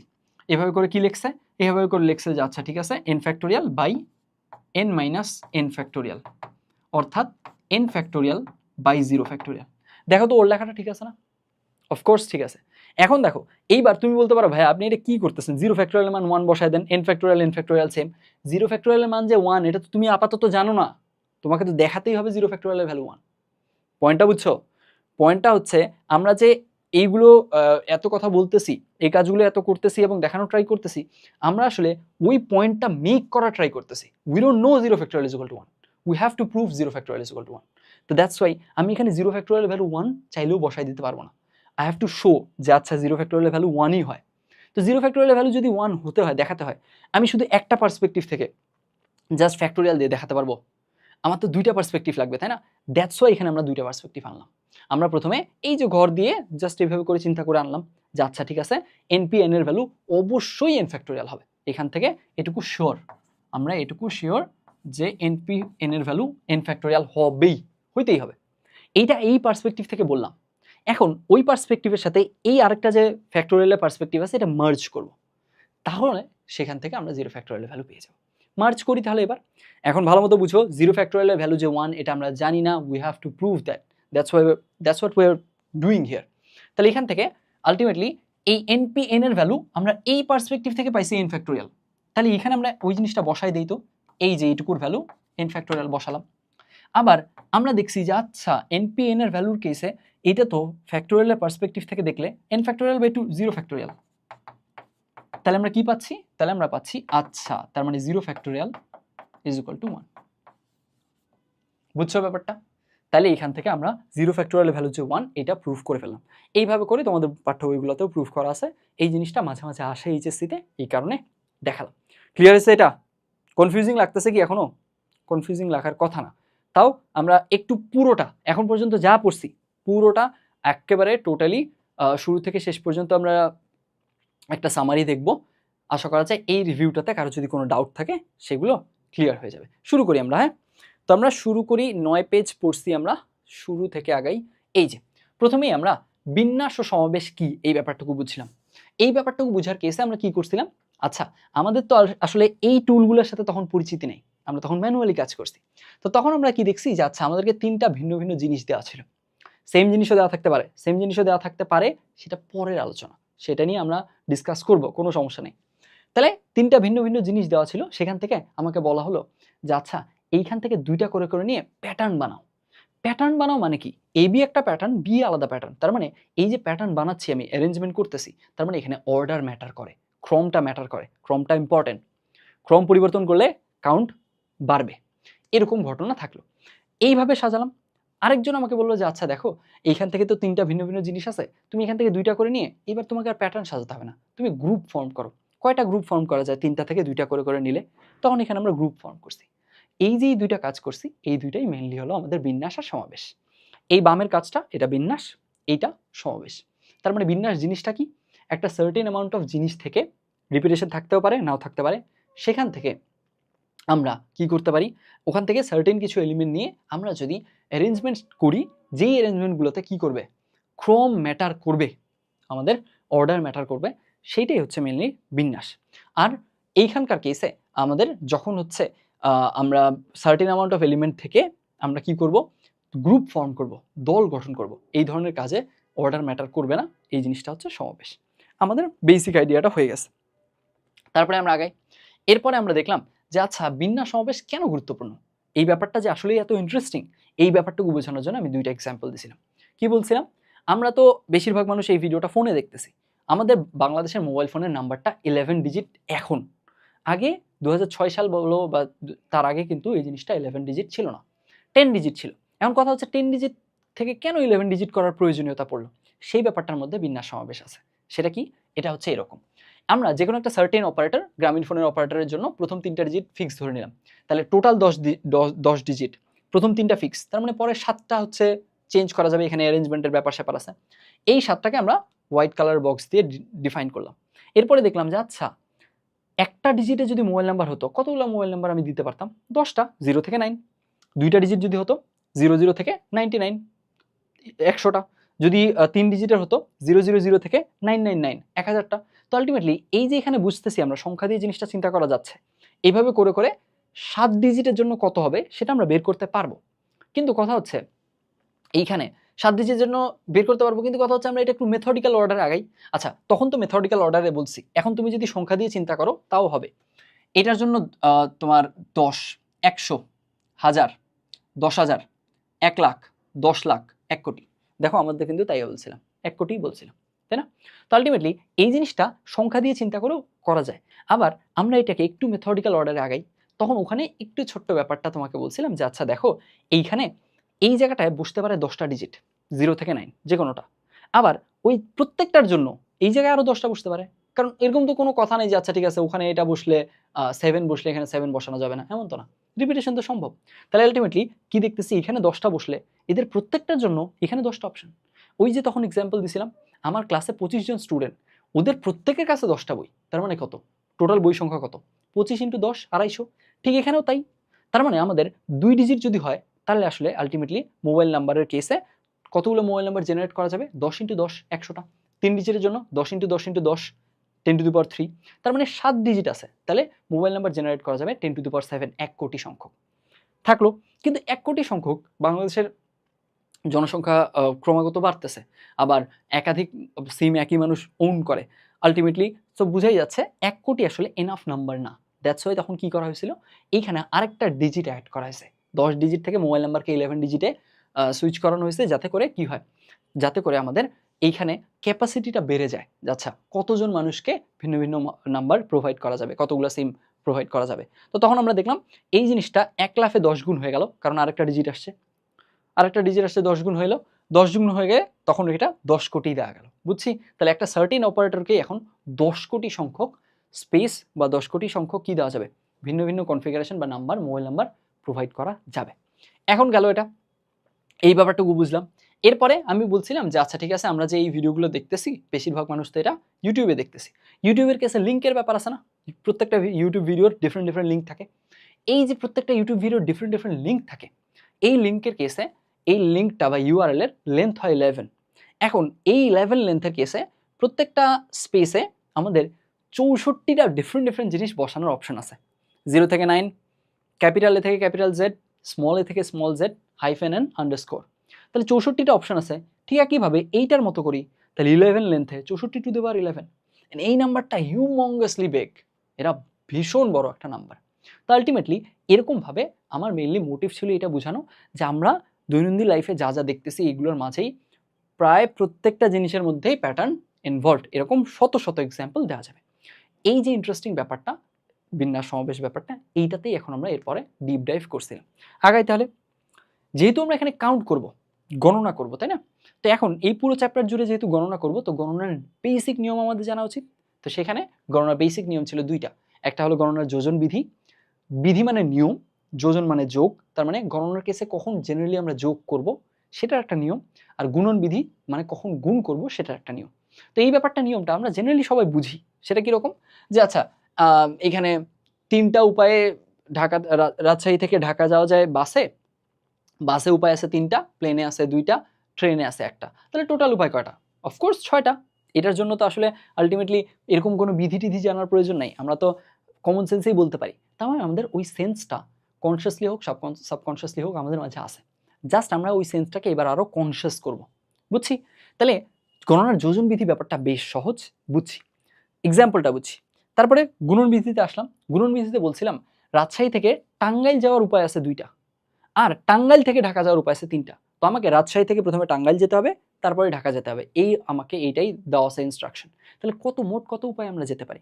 তখন আমরা ম্যানুয়ালি একটু চেক করে দেখছিলাম, মোট উপায় আছে আমাদের 6টা। আমরা যদি একটু স্মার্টলি চিন্তা করি বোঝা যাবে এইখানে উপায় আছে 2টা, এর প্রত্যেকের জন্য উপায় আছে 3টা। এই প্রত্যেকের জন্য কথাটা খুব ইম্পর্টেন্ট। গণনার গুণন বিধি যতবার আসবে ততবার এই কথাটা আসবে। এইখানে যতগুলো উপায় আছে এদের প্রত্যেকের জন্য, তাহলে এদের প্রত্যেকের জন্য তার মানে গুণ হবে, সিম্পল। এইখানে 2টা উপায় আছে, ওদের প্রত্যেকের জন্য 3টা, তার মানে 3 দুগুণে 6টা। এই তো, তাহলে এখান থেকে গণনার যোজন বিধি আর গুণন বিধির এক্সাম্পল দিয়ে শুরু করছিলাম। এক্সাম্পলগুলো আই হোপ বোঝাটা খুব একটা টাফ তেমন কিছু না। এখন কথা হলো এইবার এদের নিজেদের মধ্যে আন্ডারলাইং যে স্টেটমেন্ট, এবার স্টেটমেন্টটা বুঝবো, আমাদের সাবকনশিয়াস যে রিয়ালাইজেশনটা এটাকে কনসিয়াসলি আমরা ফিল করব। সেটা কিভাবে? সেটা হচ্ছে যে আচ্ছা আমাদের কেসে যখন কোনো একটা কাজ করতেছি, কোনো একটা কাজ বা কোনো একটা পারপাস সার্ভ করতেছি, একটা পয়েন্ট থেকে আরেকটা পয়েন্টে লিড করতেছি, পুরোটা যাচ্ছি, এইটা করার কেসে এই কাজটা একটা কাজ যদি বিভিন্ন উপায়ে যত রকমভাবে করা যায়, এক উপায়ে 10 রকম, আরেক উপায়ে 20 রকম, আরেক উপায়ে 30 রকম, যতভাবে করা যায় সবগুলো যোগ হয়ে যাবে, কারণ একটা সিম্পল একটা সেম কাজই করতেছি। এই পয়েন্ট থেকে ওই পয়েন্টে লিড করা, এই লিড করার যে ব্যাপারটা, এই পারপাসটা সবাই সার্ভ করতেছে। তো যখন ওই সেম পারপাসটা একটা পয়েন্ট থেকে সার্টেন পয়েন্ট থেকে আরেকটা ডেস্টিনেশন পয়েন্টে যাওয়ার ব্যাপারটা সবাই একইভাবে সার্ভ করতে পারবে, একইভাবে মানে ডিফারেন্ট ওয়েতে করুক, কিন্তু এই পয়েন্ট থেকে এই পয়েন্টে সার্ভ যাওয়ার ব্যাপারটা সার্ভ করতে পারবে, এরা সবাই কি হয়ে যাবে? যোগ হয়ে যাবে in terms of that work, that কাজ, এই পয়েন্ট থেকে এই পয়েন্টে যাওয়ার কাজে। বুঝছি? ওই কাজটাই হয়েছিল এখানে, যোগ হয়েছিল। আচ্ছা এখানে আমি পরে মডিফাই করছি, মডিফিকেশনটা আপাতত ইগনোর করো। এরপরে আমাদের কি আসলো? এইবার গুণন বিধির কেসে ব্যাপারটা হচ্ছে যে এইখানে একটা কাজকে আসলে বেশ কয়েকটা ধাপে ভাগ করে নেওয়া হয়, এবং এখানে কি থাকে? প্রত্যেকটা ধাপে এইখানে এইটা প্রথম ধাপের প্রত্যেকটা উপায়ের জন্য দ্বিতীয় ধাপে আরো কিছু সংখ্যক উপায় থাকে। তাহলে এইখানে প্রথম ধাপে 5টা উপায় আছে, এদের প্রত্যেকের জন্য দ্বিতীয় ধাপে 3টা উপায়, তার মানে 3 5 15টা উপায়। এইরকম ব্যাপারটা এখানে গ্রো করে, যার কারণে কি হয়, এখানে যদি এল সংখ্যক উপায়, এখানে যদি এম সংখ্যক উপায় থাকে, এল ইন্টু এম হয়। আর এখানে কি হয়েছিল? এইখানে বাসে যাওয়ার জন্য এল, প্লেনে যাওয়ার জন্য এম, আরেকটা এন, তাহলে সবগুলো যোগ হয়ে যাবে এল প্লাস এম প্লাস এন, আর এখানে গুণ হয়ে যাবে। বুঝলাম? এখন কথা হলো এই জিনিসটা থেকে আমরা অনেকেই ভাবি যে আচ্ছা ঠিক আছে, এরকম কেসে তাহলে এইখান থেকে যতগুলো বের হবে ততগুলো জাস্ট গুণ করে দিব, আর কিছু না। এখান থেকে বের হয়েছে 4টা, এখান থেকে বের হয়েছে 2টা, 4 দুগুণে 8। ব্যাপারটা কি এরকম? মোটেও না। এখানে বুঝে কাজ করতে হবে, সেন্সটা বুঝতে হবে। এই সেন্সটা বোঝার জন্য এই একটা এক্সাম্পল দিছিলাম, আর এই একটা এক্সাম্পল দিছিলাম। এই এক্সাম্পলে কি বলছি? এই এক্সাম্পলে বলছি যে আচ্ছা দেখো এখানকার কেসে আমাদের এই যে এইগুলোকে যদি এবিসি নাম দেই পদগুলোকে, এটা ডি আর এটা হচ্ছে 1 2, রোমান 1 2 নাম দিছি, তাহলে এখন আমরা হুটহাট বলতে পারি না যে আচ্ছা ঠিক আছে আর থেকে বের হয়েছে 4টা, এখান থেকে 2টা, 4 দুগুণে 8টা, 2টা স্টেপ যেহেতু গুণ করে দিছি। ব্যাপারটা এমন না, আমাদেরকে বুঝতে হবে যে আচ্ছা কে কোন পারপাস সার্ভ করতেছে, কি হচ্ছে ঘটনাটা। আমরা দেখতেছি এবিসি এর প্রত্যেকের জন্য সেকেন্ড স্টেপে 1 2 উপায় আছে, তাহলে এদের প্রত্যেকের জন্য 2টা উপায় আছে, তার মানে 3টা জিনিস আছে, তাদের প্রত্যেকের জন্য 2টা উপায় আছে, তার মানে 3 দুগুণে 6টা উপায় আছে। এখন এই যে 3 দুগুণে 6টা উপায় পাইলাম, এই যে উপায়গুলো লেখা আছে, উপায়গুলো লেখা আছে এখানে, এই 6টা উপায় ওভারঅল কোন পারপাসটা সার্ভ করে, কোন পয়েন্ট থেকে কোন পয়েন্টে নিয়ে যায় আমাকে বলো। এরা ওভারঅল আর থেকে এম এ নিয়ে যায়। দেখো এ থেকে 1-এ যাও এম এ যাচ্ছ, এ থেকে 2-তে যাও এম এ যাচ্ছ, বি থেকে, এভাবে করে সবাই আসলে মেইন পারপাস যেটা সার্ভ করে আর থেকে এম এ যাওয়ার পারপাসটা সার্ভ করে। থাকলো আর থেকে এম এ যাওয়ার পারপাস সার্ভ করে। এখন দেখতেছি আমরা ডি একাই, ও ইন্ডিভিজুয়ালি একাই তো আর থেকে এম এ যাওয়ার পারপাস সার্ভ করে, তাহলে ডিও তার মানে কি হবে? এদের সাথে যোগ হবে। দ্যাটস ওয়াই টোটাল আমাদের পাথ নাম্বার ছিল, কতভাবে যাওয়া যায়? টোটালি 7 ভাবে। বুঝছি? তাহলে আমরা দেখলাম আর গুণ করে দিলাম মনে হলো, এমনটা না। সেন্সটা বুঝে কাজটা করতে হবে। পারপাস কি, কে কোন পারপাস সার্ভ করতেছে, সেম পারপাস সার্ভ করলে যোগ হয়ে যাবে, কিন্তু একটার প্রত্যেকটার জন্য আরও কিছু উপায় থাকলে তখন গুণ হবে। এই জিনিসটাই এইখানেও বুঝাইছিলাম। এই যে এখানেও, এখানে 3টা আছে, এখানে 3টা, এই প্রত্যেকটার 3টার জন্য এখানে 3টা আছে, 3 তিরিকে 9টা, মাঝখানে 9টা উপায় থাকলো। এরা কি পারপাস সার্ভ করতেছে? ওভারঅল আর থেকে ডি, তাই না? আর থেকে ডি সার্ভ করলো, আর থেকে ডিতে আর কে কে নিয়ে যায় আমাদেরকে? ডি ই এফ, এই উপরের একটা আর নিচের 2টা, এরাও তো ইন্ডিভিজুয়ালি নিয়ে যায়। তার মানে কি হবে? টোটাল নাম্বার হবে মাঝখানের 9টা, এরা পারপাস সার্ভ করে আর থেকে ডি, ডিইএফ উপরের একটা নিচের 2টা, এই পাথ 2টাও তো ওই সেম পারপাসই সার্ভ করে। দ্যাটস ওয়াই ওরা তখন যোগ হয়ে যাবে ফাইনালি। বুঝছি? হুটহাট যোগ করা যাবে না, হুটহাট গুণ করা যাবে না, বুঝে কাজ করতে হবে। এটাই ছিল আমার মেইন থিম। তাহলে এখানে আমরা গণনার যোজন বিধি আর গুণন বিধি ক্লিয়ার করছি। এরপরে এখান থেকে আমি দেখাইছি যে আচ্ছা, গণনার যোজন বিধি আর গুণন বিধি আমাদের ম্যাথ সলভিংয়ে কীভাবে কাজে লাগবে। এইটা বুঝাইছিলাম এভাবে যে দেখো, মনে করো একটা আমাকে 4 ডিজিটের নাম্বার গঠন করতে বলা হয়েছে, এটা 1 দিয়ে শুরু হতে পারে অথবা 2 দিয়ে শুরু হতে পারে। তো আমাকে বলেই দিছে, অথবা আমি কোয়েশ্চেনে সলভ করতে গিয়ে ফাইন্ড আউট করছি, 1 দিয়ে শুরু হলে টোটাল নাম্বার পসিবল 400টা, 2 দিয়ে শুরু হলে 200টা। তাহলে আমাদের টোটাল নাম্বার কতগুলো হবে? 400 + 200 600টা। কেন যোগ করলাম? গণনার যোজন বিধি। কারণ 1 দিয়ে শুরু করার যে এই ব্যাপারটা, এটা টোটাল যে পারপাসটা সার্ভ করতেছে, 2 দিয়ে করার পরও টোটাল পারপাসটা সেম সার্ভ করতেছে।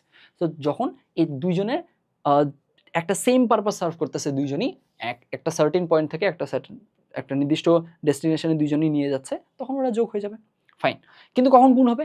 এটার একটা এক্সাম্পল ছিলাম এইখানে, যে এইখানে আমাদের 5 ডিজিটের একটা পাসওয়ার্ড বানাতে হবে। পাসওয়ার্ড বানানোর কেসে প্রথম ডিজিটটাতে 5টা অপশন, এ থেকে স্মল ই। আর দ্বিতীয় ঘরটার জন্য অপশন 4টা, এই রোমান 1 থেকে 4। তৃতীয় ঘরের জন্য আমাদের সংখ্যা 1 থেকে 3। চতুর্থ ঘরের জন্য অপশন 4টা, এখানে হচ্ছে ক থেকে ঘ। আর একদম পঞ্চম ঘরের জন্য অপশন 6টা, এটা হচ্ছে ক্যাপিটাল এ থেকে ক্যাপিটাল এফ। এইবার আমরা কি দেখছি? এইখানে আমাদের তাহলে টোটাল কতগুলো পাসওয়ার্ড এটা দিয়ে গঠন করা যাবে? এইখানে 5 × 4 × 3 × 4 × 6 হবে। কেন হবে? গুণ করলাম কেন? গণনার গুণন বিধি। কেন গণনার গুণন বিধি? কারণ এখানে যদি আমরা এ বসাই, এই এর জন্য, এ এর মানের জন্য আমাদের আলটিমেটলি এইখানে আমরা 1 2 3 4 4টা অপশন আছে। বি যদি বসাই তাও 4টা অপশন, সি যদি বসাই তাও 4টা অপশন। তার মানে এই ঘরে যে 5 জন বসতে পারে, এবার এদের সবার জন্য পরের ঘরে 4টা অপশন। দ্যাটস ওয়াই 5 × 4 হয়েছে। 5 × 4 হওয়ার পরে কি? এখানে তার মানে এই 2 ঘর মিলে টোটাল অপশন 20। এই যে এই 2 ঘর মিলে টোটাল অপশন 20 হলো, এই 20টার প্রত্যেকের জন্য পরের ঘরে 3টা অপশন। তাহলে 20 × 3, 5 × 4 × 3, এইভাবে করে করে জিনিসটা কিন্তু গুণ হয়েছে। সো আই হোপ এইখানে এই সিনারিওটা একদম টোটালি আমি ক্লিয়ার করতে পারছি। এই ব্যাপারটাকে বেশ টাইম নিয়ে ক্লিয়ার করছি আমি, কারণ এগুলো একদম core idea, core basic idea, এগুলোতে ভুল করা যাবে না। এরপরে আসো ফ্যাক্টোরিয়ালের ধারণা। ফ্যাক্টোরিয়ালের ধারণার ব্যাপারটা কি? যে 4 ফ্যাক্টোরিয়াল বা যে কোনো একটা নাম্বার ফ্যাক্টোরিয়ালের ধারণাটা মূলত আমাদের নন নেগেটিভ ইন্টিজারের জন্য অ্যাপ্লিকেবল, অঋণাত্মক পূর্ণ সংখ্যাগুলোর জন্য। ফ্যাক্টোরিয়ালের ধারণা কি মিন করে সেটা দেখাইছি। 4 ফ্যাক্টোরিয়াল একটা বড় নাম্বারের ফ্যাক্টোরিয়ালের মধ্যে ছোট্ট একটা নাম্বারের ফ্যাক্টোরিয়াল আসলে কোথাও না কোথাও আছে, তো ওটাকে এভাবে ভেঙে লেখা যায়। আমরা যদি জেনারেল ফর্মে লিখতে চাই, n ফ্যাক্টোরিয়াল থেকে এভাবে করে করে লেখা যাবে। তবে অবশ্যই খেয়াল রাখতে হবে ততদূর পর্যন্ত আমরা লিখতে পারবো যতক্ষণ না 0 ফ্যাক্টোরিয়াল রিচ করতেছি। -i ফ্যাক্টোরিয়ালে গেলে তখন ওটা ইনভ্যালিড এক্সপ্রেশন হয়ে যাবে। ফাইন। আর এইখান থেকে 0 ফ্যাক্টোরিয়ালের মান 1 বলে দিছিলাম, কেন সেটা পরে প্রুফ করে দিছি।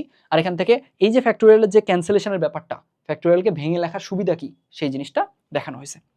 এরপর আসলে আমাদের এনপিআর। এনপিআর মেইনলি কি? এনপিআর মেইনলি হচ্ছে আমরা যেই প্রথমে শুরুতে একটা কাজ করছিলাম, 3টা জিনিস থেকে 2টা জিনিস নিয়ে সাজাইছিলাম। এখন কথা হচ্ছে আমাকে 27টা জিনিস থেকে 17টা জিনিস নিয়ে সাজাতে বললো, তখন কি করবো আমি? আবারও ম্যানুয়ালি সাজাবো? এটা কি কোনো প্রপার সিস্টেম হলো? হ্যাঁ ঠিক আছে, করা যাবে। অনেক সময়সাধ্য, অনেক কষ্টসাধ্য, অনেক ভুল হওয়ার চান্সেস থাকবে। তো আমাদের খুব ভালো হয় যদি সেটা কি হয়, একটা জেনারেলাইজড ফর্ম থাকে এটা, তাই না? তো ওই জেনারেলাইজড ফর্মটাই হচ্ছে এনপিআর দিয়ে এক্সপ্রেস করা হয়। এখানে এন কি ডিফাইন করে? এন ডিফাইন করে যতগুলো ভিন্ন ভিন্ন বস্তু থাকে, অবশ্যই ইউনিক হতে হবে, সেম হওয়া যাবে না, যতগুলো ইউনিক জিনিস থেকে আমি জিনিসপত্র নিয়ে সাজাচ্ছি। আর হচ্ছে যতগুলো নিয়ে সাজাচ্ছি, 10টা থেকে 2টা নিয়ে সাজাতে পারি, 3টা নিয়ে পারি, এরকমভাবে। তো এখানে n belongs to natural number বা পজিটিভ হচ্ছে পূর্ণ সংখ্যাগুলো হতে হবে। আর এর মানটা অবশ্যই n এর থেকে হয় সমান না হয় ছোট হবে। 10টা থেকে 11টা নিয়ে সাজাবো কেমনে আমি? তো এরকম। আর এর মানটা 0 হতে পারে। 0 নিয়ে পরে কথা বলছি। এরপরে আমি কি করলাম? এরপরে এই যে এনপিআর বলতে কি বোঝায় না বোঝায় সেই জিনিসগুলো ক্লিয়ার গেল। এখন কথা হচ্ছে এনপিআর এই জিনিসটার এক্সপ্রেশনটা কিভাবে আনা যায়, আসছে কিভাবে, এই জিনিসটা কিভাবে চিন্তা করা যায়, সেই ব্যাপারটুকু আমরা দেখছি। কিভাবে? আচ্ছা, আমরা n সংখ্যক জিনিস থেকে 3টা জিনিস নিয়ে আমরা কি করব, প্যাটার্ন বানাবো। তাহলে এইখানে 3টা জিনিস হোক 2টা জিনিস নিয়ে যদি প্যাটার্ন বানাই, তাহলে প্রথম ঘরে তো অপশন না n সংখ্যক, কারণ একটাও আমি বসাইনি, আমার কাছে সবাই অপশন, যে কাউকে বসাতে পারবো। কিন্তু প্রথম ঘরে একটা বসাই ফেললাম, এবার অপশনে কিন্তু একটা কমে গেল। তারপরে এবার আরো ধীরে ধীরে যত যাব কমে যাবে। তাহলে np2 আমি দেখতেছি n * n-1, np3 n * n-1 * n-2, np5, তাহলে এইভাবে করে কি হবে, এক এক করে কমবে, কয়টা জিনিস গুণ হবে, 5টা জিনিস গুণ হবে। কারণ এই আর এর রোল যারা প্লে করে তত সংখ্যক জিনিস কি হয়, গুণ হয়। এই ব্যাপারটুকু আমরা বুঝছিলাম। তাহলে এইটুকু যে বুঝলাম, এবার আমরা এটাকে একটা জেনারেল ফর্ম দেই, npr লিখি, npr লিখবো। এখন npr লেখার কেসে আমরা যদি কেউ এই টার্মটা লিখতে একটু হিমশিম খাই, সেটার জন্য সুবিধা করে দিয়েছিলাম কি, যে দেখো np2 যদি তুমি যাও তাহলে লাস্ট টার্মটা কত আসতেছে, এইটা থেকে এইটার বিয়োগফল +1। কেন +1? কারণ এইখানে তো n-1 থেকে জিনিসটা শুরু হয়নি, n-0 থেকে শুরু হয়েছে, এই যে লিখে দেওয়া আছে n-0 থেকে শুরু হয়েছে, তার মানে একটা টার্ম তো তুমি কম পাবা ওই দিক থেকে ডানে গেলে। তো তখন ওই কারণে কি হয়েছে, n-2 পাবো না, বরং কি পাবো, n-2 + 1। তাহলে এখানে আর এর কেসে কি পাবো, n-r + 1, ওই যে n-r + 1 পাইছি। এখন এটা গেল একটা এক্সপ্রেশন, এইভাবে এক্সপ্রেস করা যায় npr কে। এখন আমি চাচ্ছি যে আচ্ছা একটু আগে তো আমি ফ্যাক্টোরিয়াল শিখছি, আমি চাচ্ছিলাম একটু ফ্যাক্টোরিয়াল দিয়ে এক্সপ্রেস করতে পারলে আমার জন্য ভালো হতো। আমি এখন কি করলাম, তাহলে এবার এইখান থেকে ফ্যাক্টোরিয়ালে যাওয়ার ট্রাই করলাম। ফ্যাক্টোরিয়ালে যাওয়ার উপায় কি, আমাদের যেটা দিয়ে শুরু হয়েছে 1 পর্যন্ত গুণ করতে হবে। তো আমরা এখানে তো 1 পর্যন্ত গুণ করা নাই, তো এক্সট্রা করে জোর করে আমরা 1 পর্যন্ত গুণ করে দিলাম। জোর করে যেটা দিয়ে গুণ করছি ওটা দিয়ে ভাগ না করলে ঝামেলা হবে না? অবশ্যই ঝামেলা হবে, ব্যালেন্স তো করতে হবে। দ্যাটস ওয়াই আমরা ব্যালেন্স করছি। থাকলো, ব্যালেন্স করার পর দেখছি যে আচ্ছা উপরেও ফ্যাক্টোরিয়াল হয়ে গেছে, নিচেও ফ্যাক্টোরিয়াল হয়ে গেছে, তাহলে npr মানে হয়ে গেছে n factorial by n-r factorial. এখন এরপরে আমি এখান থেকে তোমাদের যে জিনিসটা বুঝাইছিলাম যে আচ্ছা npr এর কেসে হচ্ছে এই জিনিসটা কখন কোথায় কোনটা বেশি এফিশিয়েন্ট বা একটু সহজ কোথায় হতে পারে, তো সেখান থেকে দুইটা সেম জিনিস, কিন্তু দেখো দুইটার মাঝে কোনো ডিফারেন্স নেই, এটা যা এটাও তাই, এটা থেকে এটা আনা যায়, এটা থেকে এটা আনা যায়, জাস্ট আমরা ইউজ কেসের কেসে কোনটাতে একটু আমরা সহজে করে ফেলতে পারবো জিনিসগুলো। যদি আমাদের আর এর ভ্যালু ছোট হয় তখন একটু এই গুণ দিয়ে চিন্তা করবা, কুইক বলতে পারবা। আর যদি আর এর ভ্যালুটা বড় হয় তখন আসলে ফ্যাক্টোরিয়াল দিয়ে চিন্তা করবা, তখন ওখান থেকে এক্সপ্রেশনটা কুইক আনা যাবে। আচ্ছা, এই গেল ব্যাপারটা। এরপরে আমরা কি দেখছি, এরপরে আমরা দেখছি একটা এক্সাম্পল প্রবলেম সলভ করছি, তাই না? এখান থেকে এন এর ভ্যালুটা বের করতে বলছে, আর এখানে দুইটা এনপিআর ফর্মের জিনিসপত্র দেওয়ার পরে ওদের রেশিও দেওয়া আছে। তো এটা ভেঙে ভেঙে আমরা সলভ করছি, রেশিও মানে ভাগ, তো ভাগের কাজটা যদি গুণ করে দেই তাহলে উল্টে যাবে, উল্টাই দিছি। উল্টাই দেওয়ার পর এটার মেইন থিম কি, মেইন থিম হচ্ছে এনে যেতে হবে, এখানে তো ফ্যাক্টোরিয়াল অনেক কিছু আছে, আমাদের কাজটা ন্যারো ডাউন করতে হবে। ন্যারো ডাউন কেমন করা যায়, সরলীকরণের উদাহরণ দিছিলাম। ন্যারো ডাউন করা মানে হচ্ছে এখান থেকে অনেক কিছু মানে এলিমিনেট করে করে করে করে ধীরে ধীরে ধীরে ধীরে শেষ পর্যন্ত যে জিনিসটা আমাদের দরকার বা অজানা জিনিসটা পর্যন্ত পৌঁছানো। তো ন্যারো ডাউনের কেসে একটা ভালো উপায় হচ্ছে ক্যান্সেলেশন, এখানেও তাই হবে, ক্যান্সেল করতে হবে, ক্যান্সেল করার টার্গেট আমাদের রাখতে হবে। তো এখন ক্যান্সেল যদি আমরা করতে চাই, আমাদের তো এখানে ফ্যাক্টোরিয়াল আছে, ফ্যাক্টোরিয়ালের ক্যান্সেলেশনের কেসে এই যে ক্যান্সেলেশনের কেসে কিভাবে কাজ করা যায় এটার বেসিক বুঝাই ফেলছি, ওইটাই এখানে অ্যাপ্লাই করছি, আর কিছু না। এখানে তাহলে ওই জিনিসটাই অ্যাপ্লাই করছি। এখানে কি করছি, আমরা দেখছি যে আচ্ছা উপরে নিচে যারা আছে এদের মাঝে কাছাকাছি কারা, উপরে আছে 2n+1, এটার কাছাকাছি কে, অবশ্যই 2n, n-2 এর কাছাকাছি কে, n। এখন এই কাছাকাছি জিনিসগুলোকে আমরা কি করব, বড়টাকে এক্সপান্ড করব, বড়টাকে এক্সপান্ড করলে ছোটটা একটা না একটা সময় চলে আসবে, সেটাই করছি। এই যে 2n+1 কে এক্সপান্ড করছি, 2n একটা না একটা সময় আসবে, nটা বড়, n-2 আর n এর মাঝে n বড়, তাহলে n কে এক্সপান্ড করব, n-2 চলে আসছে, ক্যান্সেল করে দিছি, বাকিটা সিম্পলিফাই করে মান চলে আসছে। আর এখানে একটা সূক্ষ্ম পয়েন্ট বলছিলাম যে দেখো আমাদের ম্যাথের কেসে অনেক সময় এগুলো আমরা খেয়াল করি না, কিন্তু এই জিনিসটাও খেয়াল করা উচিত। আচ্ছা, এরপরে ফাইনালি আমাদের আই এম রিয়েলি সরি যে এটার জন্য আসলে আমি স্লাইড বরাদ্দ রাখতে পারিনি বা ভুলে গেছি, হয়তো আমার আরেকটা ব্ল্যাঙ্ক স্লাইড রাখলে ভালো হতো, সরি ফর দ্যাট। এই স্লাইডটাতে আমি মূলত দুইটা জিনিস আলোচনা করছি, একটা হলো যে এই যে এখন আমি বলছিলাম আর এর ভ্যালুটা 0 নেওয়া যায়, ওটা দিয়ে কি মিন করে, 0 নিলে আসলে মান কি আসে, সেই জিনিসটা বোঝানোর ট্রাই করছি এখান থেকে। আর আরেকটা ব্যাপার বোঝানোর ট্রাই করছি যে 0 ফ্যাক্টোরিয়ালের ভ্যালু যে 1, মাঝে মাঝে এটার প্রমাণটা চায়, তো সেখানে এইটাকে কিভাবে প্রমাণ করা যায়। এখন খেয়াল করো এখানে এই জায়গাটায় আসার পর অনেকের মনে হতে পারে এখানে 0 ফ্যাক্টোরিয়াল এটার ভ্যালু 1 বসায় দেন, দুইটা সেম দেখানো তো আমার টার্গেট না, আমার টার্গেটই হচ্ছে 0 ফ্যাক্টোরিয়ালের ভ্যালু 1 আমি জানি না, বসাবো কি করে, আমাকে এনে দেখাতে হবে এটা 0 ফ্যাক্টোরিয়ালের ভ্যালুটা 1। তো সেখানে আমাদের আইডিয়াটা কি ছিল? আমাদের আইডিয়া ছিল NPN এই শেপের জিনিসগুলোতে 0 ফ্যাক্টোরিয়াল ইনভলভড হয় সবসময়। তো আমরা ওইটা থেকে একটু আগাতে পারি। এটা ফার্স্ট আমাদের আইডিয়া, ফার্স্ট অ্যাপ্রোচ। এরপরে আমরা কি দেখলাম যে আচ্ছা শুধু ফ্যাক্টোরিয়াল দিয়ে কি ওটা আমি দেখাতে পারবো না। ওটাকে আমাদের ব্যাকিংয়ের জন্য আলাদা একটা পার্সপেক্টিভ লাগবে। দ্যাটস ওয়াই আমরা দুইটা পার্সপেক্টিভের হেল্প নিছি।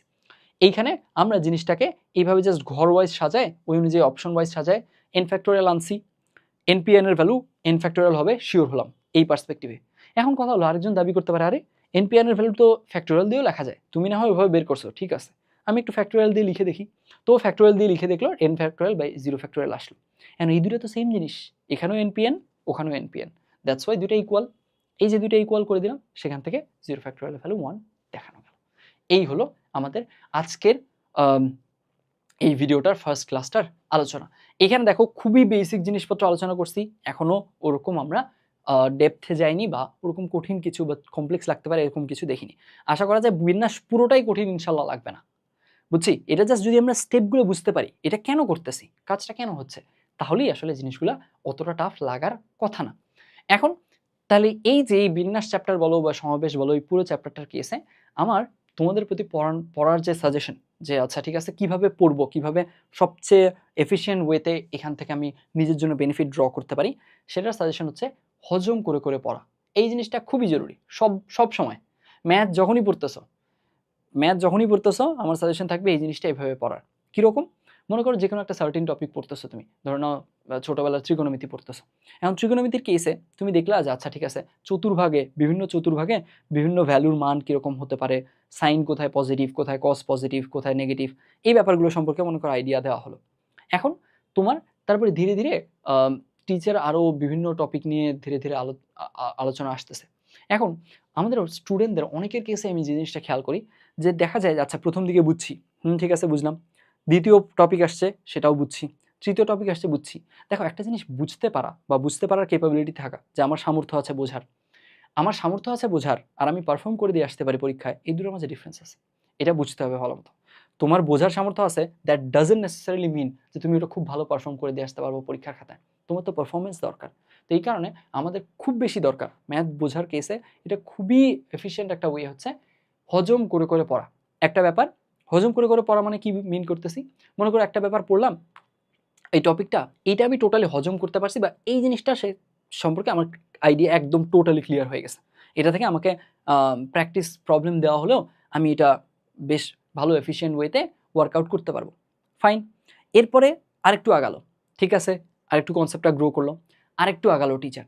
তো একটা সময় দেখা যাবে তোমার মাঝে মাঝেই মনে হবে যে আচ্ছা একটু গ্র্যাস্প হারাচ্ছি আমি, আমার কি হচ্ছে, আমি রশি টেনে ধরে আসি, আমার টেনে ধরে থাকাটা ধীরে ধীরে একটু ঢিল হচ্ছে। কেন ঢিল হচ্ছে? কারণ একের পর এক অনেকগুলো কনসেপ্ট পড়তেছি, সেইখানে একটু গ্যাপ দিয়ে একটা ব্রেক নেওয়া উচিত।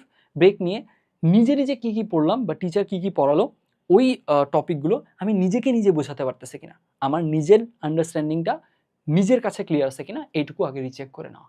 এইটা রিচেক করে নেওয়ার ফলাফল অনেক অনেক দারুণ, বুঝছো। এইভাবে করে রিচেক করে নেওয়া হলে যেটা হয় যে আলটিমেটলি ওই জিনিসগুলো ভোলার চান্স খুব কমে যায়, অ্যান্ড জিনিসটা খুব সলিড ওয়েতে দীর্ঘস্থায়িত্বের সাথে মাথায় থাকে। কারণ তুমি তো ওই জিনিসটার জার্নিটা তুমি নিজে ফিল পড়তেছো একটু পড়তেছো, আবার নিজে ওয়ার্কআউট করতেছো যে আচ্ছা ঠিক আছে এখানে কি কি পড়লাম, এই ব্যাপারগুলো বোঝালো, আমি একটু নিজে দেখি তো নিজেকে নিজে বুঝাই বা নিজেকে নিজে একটু রিকল করা দেওয়ার ট্রাই করি, আমি সবগুলো পয়েন্ট ধরতে পারতেছি কিনা বা সবগুলো পয়েন্ট ঠিকঠাক আছে কিনা। কীরকম আজকে পড়ানো থেকে উদাহরণ দিই। আজকে অনেক কথা বলে ফেললাম না একটা ক্লাসে, আমাকে আসলে বলাই হয়েছে একটু ডিটেইলে পড়াতে, সো আমি টাইম নিয়ে চিন্তাই করতেছি না। শুরুতেই বলে নিছি আমার টাইম একটু বেশি লাগতে পারে স্পেশালি থিওরি পার্টে। আমরা থিওরি পার্টেই বেশি টাইম দিব, যাতে করে থিওরিতে আমাদের কোনো ঝামেলা না থাকে। কারণ এগুলোই তো আমার হাতিয়ার, এগুলোই তো আমার অস্ত্র, এগুলোই আমার এলিমেন্ট, যেই এলিমেন্টগুলো দিয়ে আমাদের পরবর্তীতে ম্যাথ সলভ করতে হবে। আমার যেই এলিমেন্ট আমার হাতে আসে বা যেই অস্ত্রগুলো দিয়ে আমি কাজ করব, ওগুলোই আমার ক্লিয়ার না, তাহলে তো অবভিয়াসলি আমি পারফর্ম ভালো করতে পারবো না। তো আমার নিজের হাতে কী কী অস্ত্র আছে সেগুলোর সাথে আমার নিজের প্রথমে খুব ভালো ফ্যামিলিয়ারিটি গ্রো করা উচিত, যাতে সেখান থেকে মোস্ট বেনিফিটটা আমি ড্র করতে পারি। আমার সবসময় পড়ানোর মাঝে এই জিনিসটাই খেয়াল করবা। বেশিরভাগ কেসে থিওরিতেই আমি বেশি টাইম দিব প্রতিটা ম্যাথে, তখন যখন থিওরিটা ক্লিয়ার হয়ে যাবে প্রতিটা ম্যাথে তখন অত বেশি টাইম লাগবে না, কারণ আমাদের কি করতেছি না করতেছি এগুলো আমাদের মাথায় ক্লিয়ার থাকবে। আচ্ছা, এখন মনে করো আজকের ক্লাসে আমি যে হজম করে করে পড়ার কথা বললাম, এটা দিয়ে কি মিন করছি একটু বুঝাই। ধরে নাও প্রথমে আমি গণনার যোজন বিধি পড়াইছি আর গুণন বিধি পড়াইছি, এইটুকু পড়াইছি, এইটুকু এই পর্যন্ত আসছি, তারপরে তোমার মনে হচ্ছে হ্যাঁ ঠিকঠাক বুঝছি। কিন্তু যখনই আমি এরপরে এই ফ্যাক্টোরিয়ালে গেলাম, এই ভাঙার কথা বললাম, ভাগ করার কথা বললাম, এখানে তোমার মনে হচ্ছে তুমি একটু গ্র্যাস হারাচ্ছ। যদি মনে হয় তাহলে তোমার উচিত হবে এই যে গণনার গুণন বিধি এই পর্যন্তই নিজেকে আপাতত রেখে, পড়া বাদ দিতে বলতেছি না, আপাতত এই ভিডিওটা ওখানে দেখা বাদ দিলাম, এইবার এইখানে আপাতত এইটুকু পর্যন্ত কি কি পড়ানো হয়েছে এই ব্যাপারগুলো নিজেকে নিজে একটু বোঝানো যে আচ্ছা আমার কি সব কিছু ক্লিয়ার আছে কিনা, আমি কি সমাবেশ আর বিন্যাস উল্টা করে ফেলতেছি, আমি কি এই জিনিসটা ক্লিয়ার আছে না নাই, সমাবেশ আর বিন্যাসের কেসে এইখানে এই জায়গাটায় কোনটার কেসে অর্ডার ম্যাটার করে কোনটার কেসে করে না, এটা কি আমার ঠিকঠাক আছে আপাতত, এটা কি আমি ক্লিয়ারলি বলতে পারতেছি, আমাদের নিজের সেলফ রিয়ালাইজেশনটা ক্লিয়ার আছে কিনা, সেইগুলো জিনিস একটু চেক করে নেওয়া বেটার। এরপরে যোজন বিধি, যোজন বিধির কেসে ভাইয়া যে এই জিনিসটা বললো, যোজন বিধির বেসিকটাকে আমি নিজে বিল্ড করতে পারি, আমি কি বুঝছি ব্যাপারটা। তারপরে গুণন বিধি, গুণন বিধি নিজে বিল্ড করতে পারি।